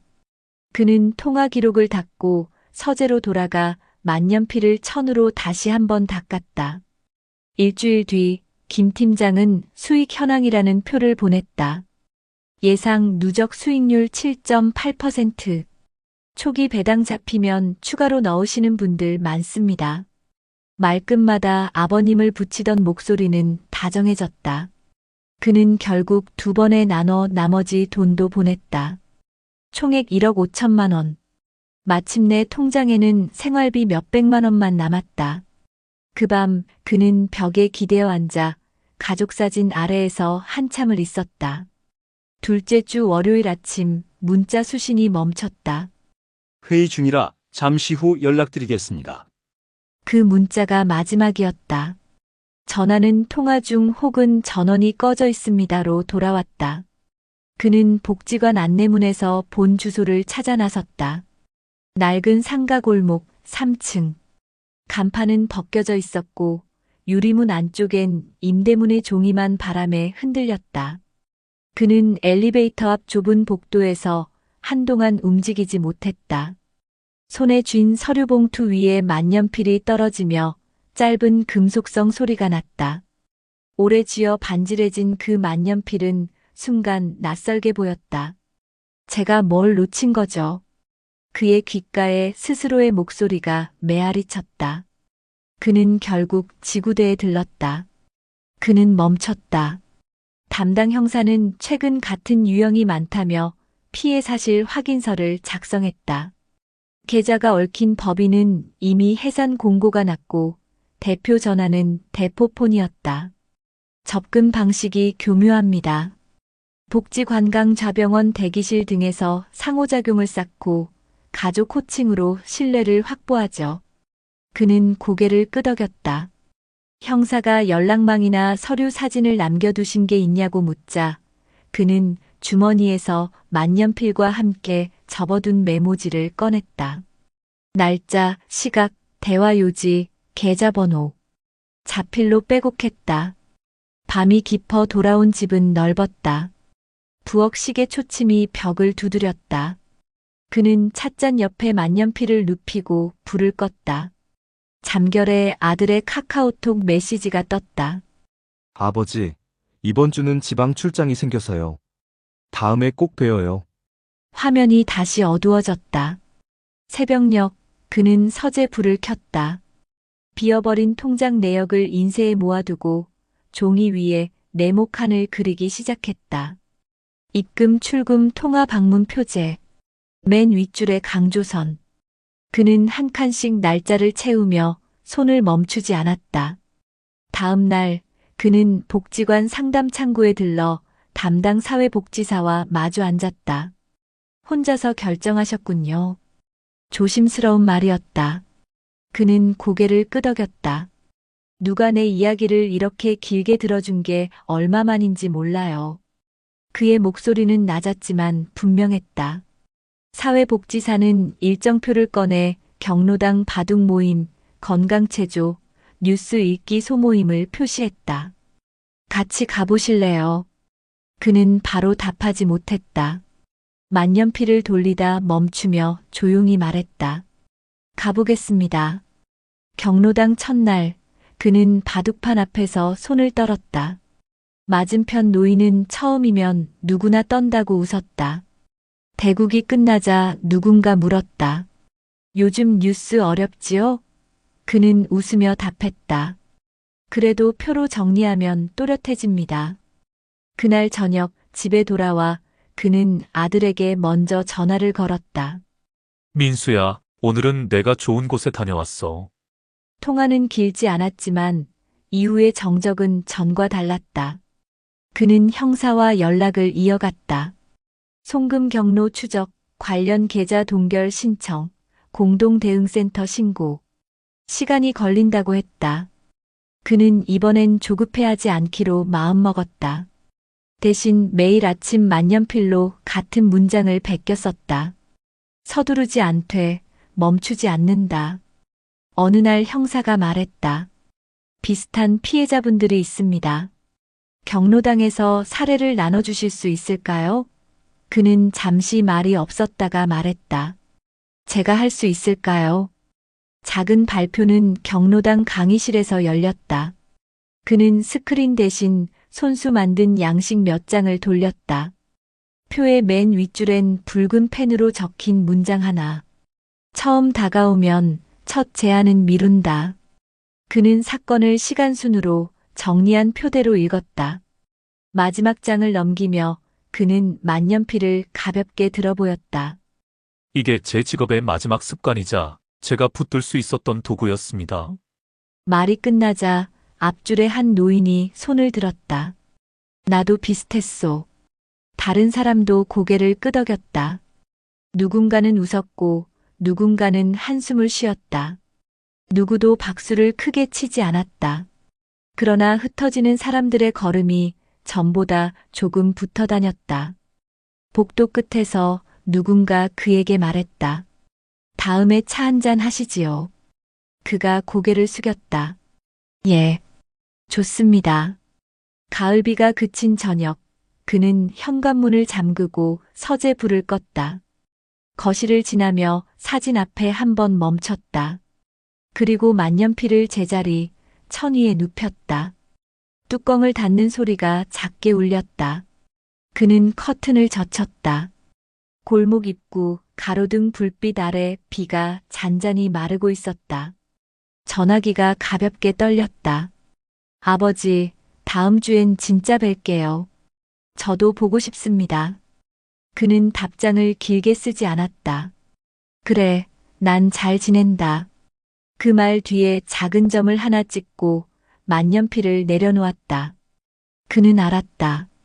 되찾아야 할 것은 돈뿐만이 아니라 말의 자리를 다시 채우는 일이었다. 다음 날 일정표엔 네모칸들이 빼곡했다. 바둑 체조, 신문 읽기, 형사 연락, 발표 준비. 맨 위 여백에 그는 붉은 펜으로 한 줄을 더 그었다. 오늘도 기록한다. 오늘도 누군가와 말을 건다. 그 줄을 그으며 그는 서랍을 닫았다. 문이 닫히는 소리 뒤 집안 공기는 어제와 달랐다. 여러분 어떠시나요? 위의 사례는 정말 비참하고 서글픈 인생 아닌가요? 하지만 지금부터 소개해드리는 사례는 정반대의 선택으로 행복한 노후를 보내고 있는 분을 소개해드리겠습니다. 2025년 봄 경기도 성남의 오래된 주택가. 68세 정혜성 씨의 하루는 이웃들의 눈길을 끌 만큼 활기찼습니다. 이른 새벽 6시, 그는 아내와 함께 동네 뒷산을 오르며 하루를 시작했습니다. 오랜 세월 직장에 매여 있던 습관 때문인지 그는 퇴직 후에도 정확한 생활 리듬을 유지했습니다. 정혜성 씨는 국내 굴지의 자동차 부품 회사를 다니다 63세에 정년 퇴직한 뒤 1억 7천만 원의 퇴직금을 받았습니다. 많은 이들이 그 돈을 어디에 굴릴지 고민하며 불안해했지만 그는 퇴직 몇 해 전부터 이미 답을 정해두고 있었습니다. 당장은 유혹이 많을 거야. 하지만 나는 절대 단번에 부풀어 오르는 이야기엔 흔들리지 않는다. 그의 책상 위에는 낡은 가계부가 놓여 있었습니다. 30년 넘게 한 달도 빠지지 않고 손으로 써내려간 수입과 지출 내역. 작은 글씨로 빼곡히 적힌 기록에는 그의 삶이 고스란히 담겨 있었습니다. IMF 외환위기 때 동료들이 빚더미에 앉을 때도 그는 가계부를 붙들며 생활비 10만 원 줄이기 같은 소박한 목표를 세웠습니다. 아내 역시 알뜰살뜰 살림을 꾸리며 그 곁을 지켰습니다. 정혜성 씨에게 가장 큰 무기는 혼자 결정하지 않는다는 원칙이었습니다. 퇴직 후 처음 받은 금융 상담 전화에도 그는 늘 웃으며 말했습니다. 고맙습니다. 그런데 우리 아들과 먼저 상의해 봐야겠어요. 아들은 금융회사에 근무하는 30대 직장인이었습니다. 평소 바쁘게 살았지만 최소한 한 주에 2번은 부모에게 전화를 걸었고 한 달에 한 번은 직접 찾아왔습니다. 그의 관심과 대화가 정혜성 씨를 외로움에 덫에서 멀리 떨어뜨려 주었습니다. 하지만 인생이 언제나 순탄하기만 한 것은 아니었습니다. 문제는 퇴직 직후 밀려드는 불안이었습니다. 뉴스에서는 연일 고물가 시대, 60대 빈곤 가속화라는 자극적인 제목이 쏟아졌습니다. 주변의 몇몇 친구들은 편의점 창업이나 무인 빨래방 투자에 뛰어들었다가 빚더미에 앉는 것을 목격했습니다. 또 어떤 친구는 정부 인증이라는 말을 믿고 수천만 원을 날렸습니다. 정혜성 씨 역시 마음이 흔들리지 않을 수 없었습니다. 어느 날 동네 카페에서 지인에게 들은 말이 그의 귓가에 맴돌았습니다. 요즘 해상풍력, 태양광 쪽이 대세라더라. 나도 퇴직금 반 넣었어. 이번에 대박 나면 애들 집 사주려고 해. 그날 밤 정혜성 씨는 잠을 이루지 못했습니다. 손에 쥔 1억 7천만 원이 그저 은행에 묶여있는 듯한 답답함.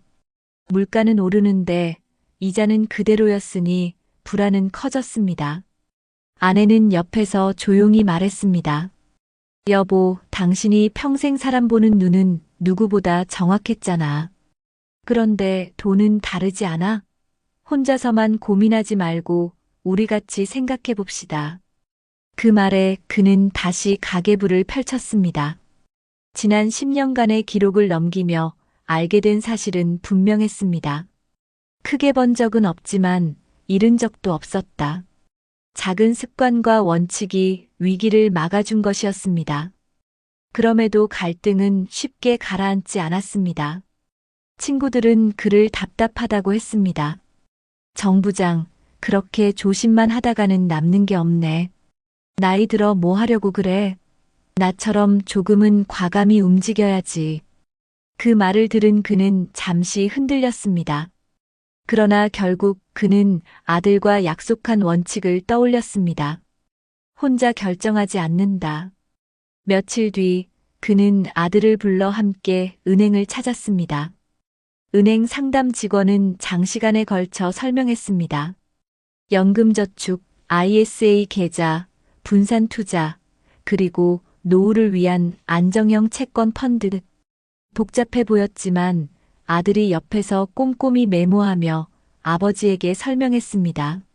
아버지, 이건 위험이 크고 이건 안정적인데 세금 혜택이 있어요. 조금은 주식형으로 가되 대부분은 안전자산으로 가져가시는 게 좋아요. 그날 그는 처음으로 자신의 퇴직금을 3등분했습니다. 생활비를 위한 안전예금, 장기 노후 대비를 위한 연금저축, 그리고 소액만 넣은 국내 ETF. 그는 서명을 하며 가볍게 웃었습니다. 내 나이에 투자는 욕심이 아니라 지키는 거구나. 하지만 갈등은 여기서 끝이 아니었습니다. 2025년 들어 서울 아파트 가격이 급등락을 반복하면서 몇몇 지인들이 퇴직금을 들고 다시 부동산 투자에 나섰습니다.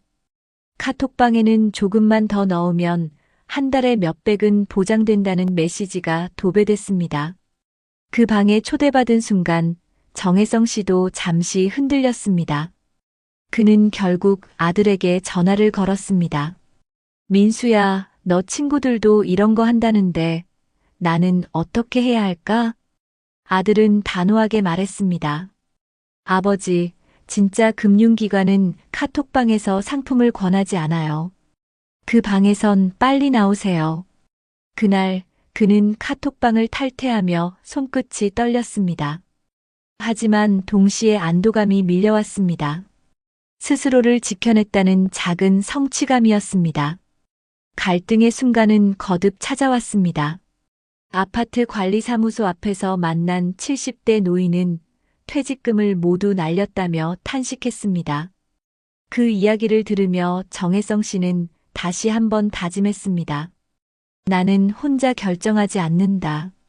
가족과 이웃과 전문가와 함께 간다. 그의 만년필 옆 가계부에는 붉은 펜으로 이렇게 적혀 있었습니다. 돈은 지키는 것, 사람은 함께하는 것. 퇴직 후 세 번째 해가 되던 2025년 여름, 정혜성 씨는 가장 큰 시험을 맞이했습니다.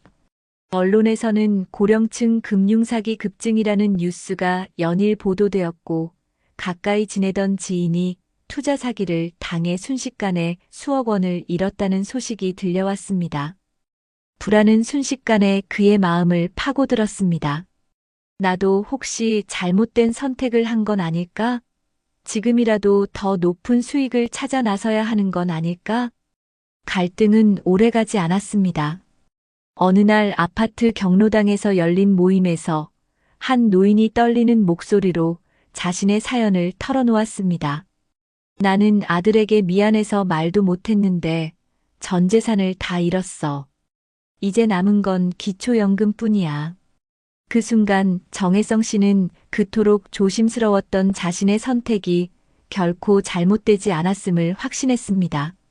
지키지 못한 돈보다 무너져버린 자존심이 더 아프다는 사실을 눈앞에서 확인했기 때문이었습니다. 집으로 돌아온 그는 오래된 가계부를 펼쳤습니다. 수십 년간 적어온 기록들, IMF 때, 금융위기 때도 꿋꿋이 이어온 습관이 자신을 여기까지 지켜냈다는 걸 새삼 깨달았습니다. 붉은 펜으로 굵게 선을 긋고는 이렇게 적었습니다. 내 노후의 가장 큰 자산은 돈이 아니라 습관과 원칙이다. 이후 그의 생활은 조금씩 달라졌습니다. 매주 2번 아들이 전화를 걸어오는 것만으로도 충분했지만 정혜성 씨는 오히려 먼저 아들에게 전화를 걸었습니다. 오늘은 체조 모임 다녀왔다. 친구들이랑 바둑도 두고 왔어. 아들은 잠시 놀란 듯 하다가 웃었습니다. 아버지, 이제 제가 더 걱정 안 해도 되겠네요. 경로당 활동은 그에게 새로운 활력을 주었습니다. 바둑판 앞에서 진지하게 술을 읽던 그의 표정은 퇴직 전 사무실에서 보고서를 검토하던 때와 다르지 않았습니다. 그러나 이번에는 동료를 평가하거나 압박하는 눈빛이 아니라 함께 웃고 고민을 나누는 따뜻한 시선이었습니다. 매주 수요일에는 복지관 경제 강좌에 참석했습니다. 이번에는 학생이 아니라 강사로서였습니다. 자신이 직접 경험한 금융사기의 유혹, 그리고 그것을 어떻게 피할 수 있었는지를 또래 어르신들에게 설명했습니다. 여러분, 진짜 금융기관은 절대 먼저 찾아오지 않습니다. 그리고 혼자 결정하지 마세요. 자식이나 믿을 만한 지인과 반드시 상의하세요. 저도 처음에는 흔들렸습니다. 하지만 원칙을 지켰기에 지금 이렇게 여러분 앞에 설 수 있는 겁니다. 강의실은 숨죽인 듯 조용했습니다. 몇몇은 눈시울을 붉혔고 누군가는 연신 메모를 했습니다. 강의가 끝난 뒤 한 할머니가 다가와 말했습니다.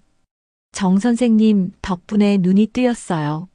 나도 며칠 전 이상한 전화 받았는데 그냥 흘려버렸거든요. 그런데 오늘 듣고 보니 그게 위험할 뻔한 일이었네요. 그 말에 정혜성 씨는 미소 지었습니다. 퇴직 전 인사팀 부장으로서 사람을 지켜내지 못해 괴로웠던 순간이 많았는데 이제라도 누군가에게 도움이 되는 순간을 맞이한 것이었습니다.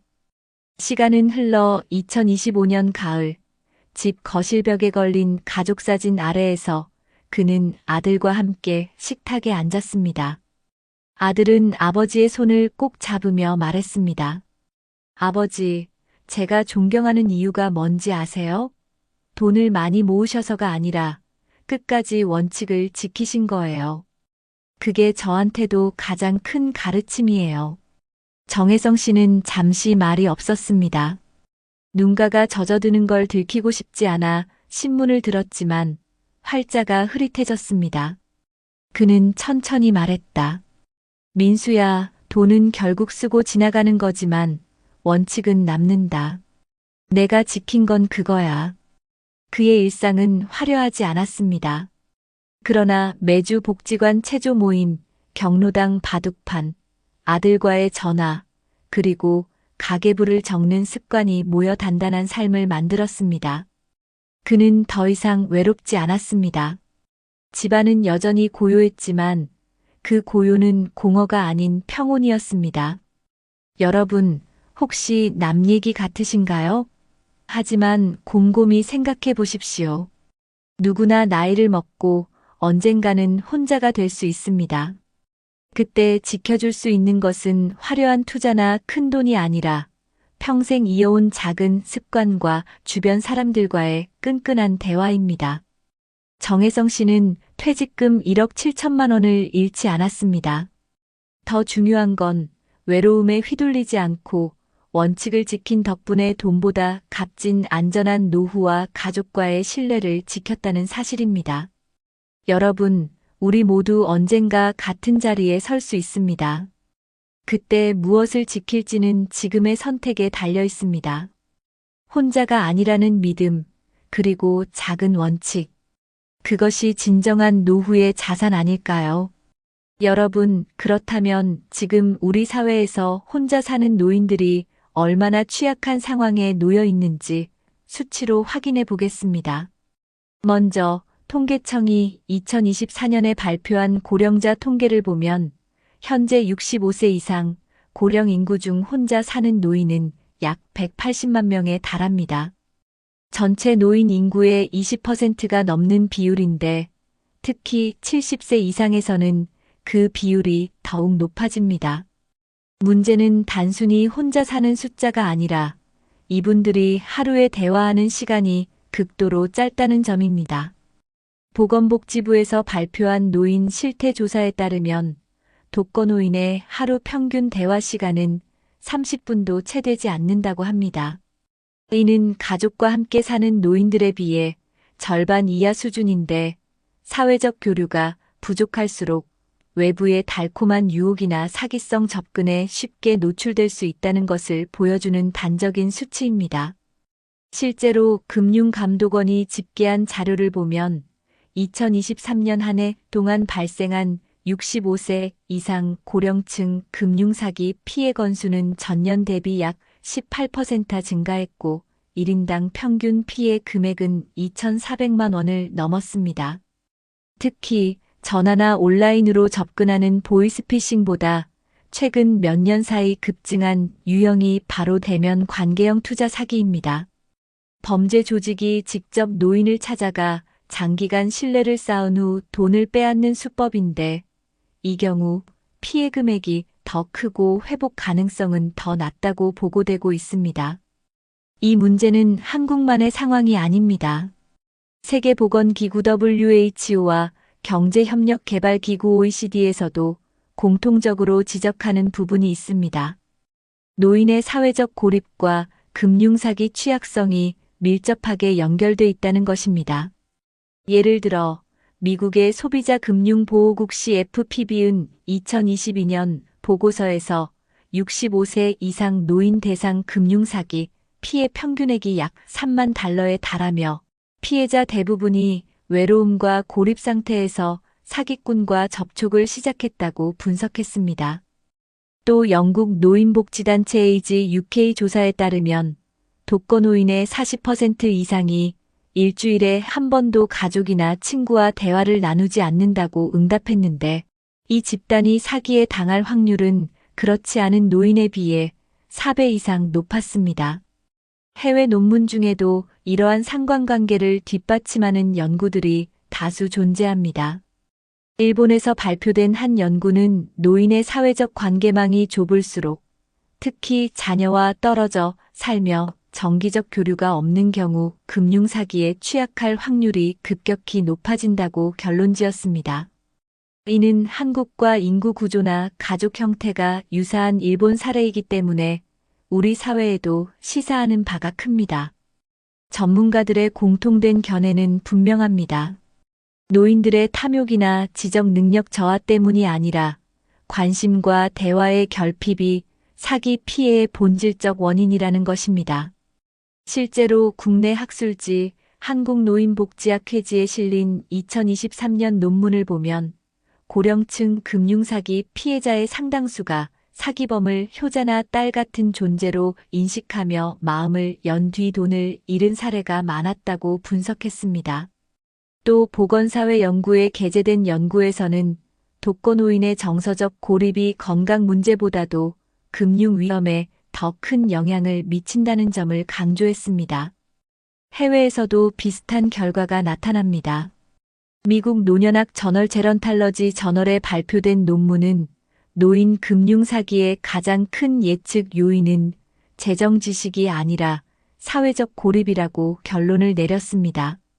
즉, 돈에 대한 지식이나 금융 문해력이 부족해서라기보다 마음을 채워줄 대화 상대가 없을 때 사기꾼의 가짜 친절이 파고들 여지가 커진다는 것입니다.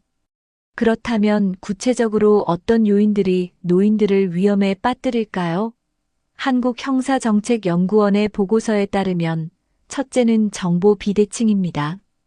복잡한 금융상품이나 투자 정보를 혼자 이해하기 어려운 상황에서 누군가 쉽게 설명해 주겠다며 접근하면 경계심이 무너진다는 겁니다. 둘째는 가족과의 거리입니다. 해외에 자녀가 있거나 바쁘다는 이유로 자녀와 연락이 드문 경우 누군가 꾸준히 안부를 묻고 챙겨주면 자연스럽게 신뢰를 느끼게 됩니다. 셋째는 지역사회 참여 부족입니다. 경로당, 복지관, 종교 모임 등 안전한 교류의 장이 없다면 낯선 사람의 접근이 유일한 사회적 관계가 되기 때문에 쉽게 마음을 열 수밖에 없다는 것이죠. 전문가들은 이런 구조적 문제를 해결하려면 금융교육만으로는 부족하다고 말합니다. 물론 기초적인 금융 지식도 필요하지만 그보다 더 중요한 것은 노인들의 사회적 고립을 줄이고 일상적인 대화와 관계망을 확보하는 것이라고 간주합니다. 가족이 일주일에 최소 2번 이상 연락을 하고 이웃이 가끔 안부를 묻는 작은 관심만으로도 사기를 예방할 수 있다는 사실은 여러 통계와 연구에서 반복적으로 확인된 부분입니다. 다시 말해, 외로움이 가장 큰 리스크이고 대화와 관심이 가장 확실한 예방법이라는 것입니다. 여러분, 그렇다면 이런 안타까운 피해를 막기 위해서는 어떤 해결책이 필요할까요? 전문가들은 공통적으로 노인 금융사기 예방의 핵심은 정보보다 관계, 대화보다 연결이라고 강조합니다. 단순히 금융 지식을 전달하는 것을 넘어 고령층이 외로움에 취약하지 않도록 지역 사회와 제도가 함께 안전망을 만들어야 한다는 것이죠. 실제로 보건복지부와 금융감독원은 공동으로 고령층 금융사기 예방 캠페인을 진행하며 시니어 맞춤형 안내 리플렛과 교육 영상을 제작해 배포하고 있습니다. 또 2024년부터 시행된 디지털 취약계층 금융교육 프로그램을 통해 각 지역 시니어 센터와 경로당에서 어르신들이 직접 스마트폰을 활용해 금융기관 고객센터에 문의하는 방법을 실습할 수 있도록 지원하고 있습니다. 서울시는 한 발 더 나아가 어르신 안심통장 제도를 시범 운영 중인데 일정 금액 이상의 송금을 할 경우 자녀나 고호자에게 자동으로 알림이 가는 방식입니다. 실제로 강서구에서는 이 제도를 도입한 뒤 보이스피싱이나 대면 사기 시도가 줄어들었다는 결과가 나왔습니다. 경기도 성남시는 2023년부터 고령층 금융안심지킴이 사업을 통해 은행 창구에서 65세 이상 고객이 고액 인출을 시도할 경우 직원이 추가 확인을 하도록 제도화했는데 이로 인해 실제 피해가 사전에 막힌 사례가 보고되었습니다. 부산시 또한 독거노인 대상 스마트 안부 확인 서비스를 제공하여 일정 시간 전기나 수도 사용량이 없으면 담당 공무원과 연결된 콜센터에서 즉시 확인 전화를 하도록 하고 있습니다. 이러한 제도는 단순히 생명 안전뿐 아니라 외로움을 악용하는 금융사기를 예방하는 역할도 하고 있습니다. 국외 사례도 주목할 필요가 있습니다. 일본은 2018년부터 특별보호계좌 제도를 운영하고 있는데 일정 연령 이상 고령자가 금융거래를 할 때 가족이나 제3자의 동의를 의무적으로 거치도록 하여 피해를 예방하고 있습니다. 영국은 2014년부터 케어 액트라는 노인 돌봄법을 시행하면서 지방자치단체가 고령층의 재정적 학대 위험까지 관리 대상으로 포함시켰습니다. 실제로 영국의 일부 지방정부는 은행과 협약을 맺어 의심스러운 거래가 발생하면 즉시 보호자와 상담할 수 있도록 절차를 마련했습니다. 미국 역시 연방거래위원회 FTC와 주정부 단위에서 시니어 프로텍션 롤을 시행해 금융기관 직원이 고령자의 이상 거래를 인지하면 거래를 일시 중지하고 보호자나 당국에 알릴 수 있도록 법적으로 보호 장치를 두고 있습니다. 결국 공통된 해법은 혼자 결정하지 않게 만들고 외로움 속에서 낯선 친절에 의존하지 않도록 제도적으로 도와주는 것입니다. 따라서 우리 사회가 나아가야 할 방향은 명확합니다. 첫째, 정부는 어르신들이 일상에서 자연스럽게 참여할 수 있는 지역 모임과 복지관 활동을 확대해야 합니다. 단순 취미 활동을 넘어 금융교육과 건강관리, 정서적 교류를 통합한 프로그램을 늘리는 것이 필요합니다. 둘째, 지자체는 은행과 협력해 고액 인출 시 보호자 확인이나 지연 제도를 더 촘촘히 확대해야 하며 셋째, 가족들은 주 2회 이상 정기적인 연락을 생활화해야 합니다. 마지막으로 여러분께 드리고 싶은 실질적인 조언은 아주 단순합니다. 혹시 부모님이나 가까운 어르신이 새로운 투자 기회를 소개받았다는 말을 꺼내신다면 귀찮다는 듯 넘기지 말고 반드시 함께 확인해 주시라는 겁니다. 그 작은 대화 한 번이 수천만 원을 지켜낼 수 있고 무엇보다 어르신들의 마음속 빈자리를 채워줄 수 있기 때문입니다.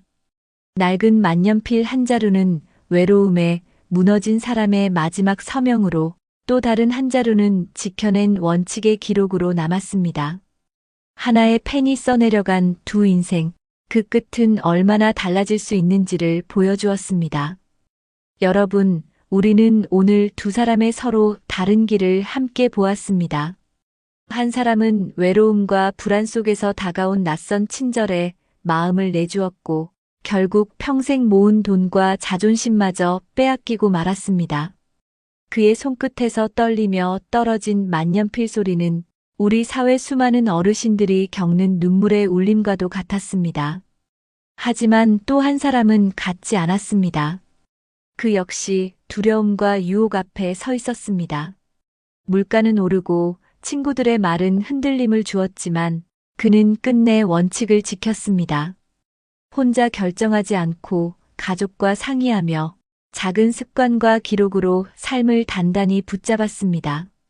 그 결과 그는 돈뿐만 아니라 더 큰 자산인 평온한 마음과 든든한 관계를 지켜낼 수 있었습니다. 이 두 가지 길의 차이는 거창한 능력에서 나온 것이 아니었습니다. 한 사람은 외로움 속에 혼자가 되었고, 또 한 사람은 가족과 이웃, 그리고 작은 원칙을 곁에 두었습니다. 이 차이가 인생의 마지막 장을 눈물로 채울지 아니면 미소로 채울지를 가른 것입니다. 시청자 여러분, 우리 모두 언젠가는 같은 자리에 서게 됩니다. 나이 들어 자식이 멀리 떠나고 친구들이 하나둘 곁을 떠나갈 때 우리의 마음을 지켜줄 수 있는 것은 결국 관계와 원칙입니다. 아무리 작은 대화라도, 아무리 짧은 안부 전화라도 그것이 쌓여 인생의 마지막을 지켜주는 방패가 됩니다. 오늘 이야기를 통해 우리는 분명히 배웠습니다. 돈보다 소중한 것은 관심이고 지식보다 강한 것은 함께 나누는 대화라는 것을 말입니다. 우리가 조금만 더 따뜻한 관심을 나눈다면 우리 부모님, 우리 이웃, 그리고 언젠가의 우리 자신까지도 더 안전하고 행복한 노후를 맞이할 수 있을 것입니다. 그러니 여러분, 지금 이 순간부터라도 실천해보지 않으시겠습니까? 부모님께 전화를 걸어 안부를 물어보고 혼자 계신 이웃에게 따뜻한 인사를 건네고 스스로에게는 원칙을 세워 작은 습관을 이어가는 것. 그 단순한 행동이 내일의 우리를 지켜주는 가장 확실한 예방법이 될 것입니다. 마지막으로 두 인생을 떠올려 봅니다. 외로움에 무너져 끝내 잃어버린 사람과 관계와 원칙으로 지켜낸 사람. 우리는 어느 쪽의 이야기를 선택할까요? 그 답은 오늘 우리의 손끝에 달려 있습니다. 낡은 만년필이 어떤 기록을 남길지는 지금 우리가 어떤 마음을 지키느냐에 따라 달라질 것입니다. 여러분, 우리의 노후는 아직 쓰이지 않은 빈 페이지와도 같습니다. 그 위에 눈물의 기록을 남길지 아니면 미소와 평온을 남길지는 지금 우리의 선택입니다. 오늘 이 영상을 보고 계신 여러분 모두가 더 이상 혼자가 아님을 기억하며 따뜻하고 든든한 관계 속에서 노후를 맞이하시길 바랍니다.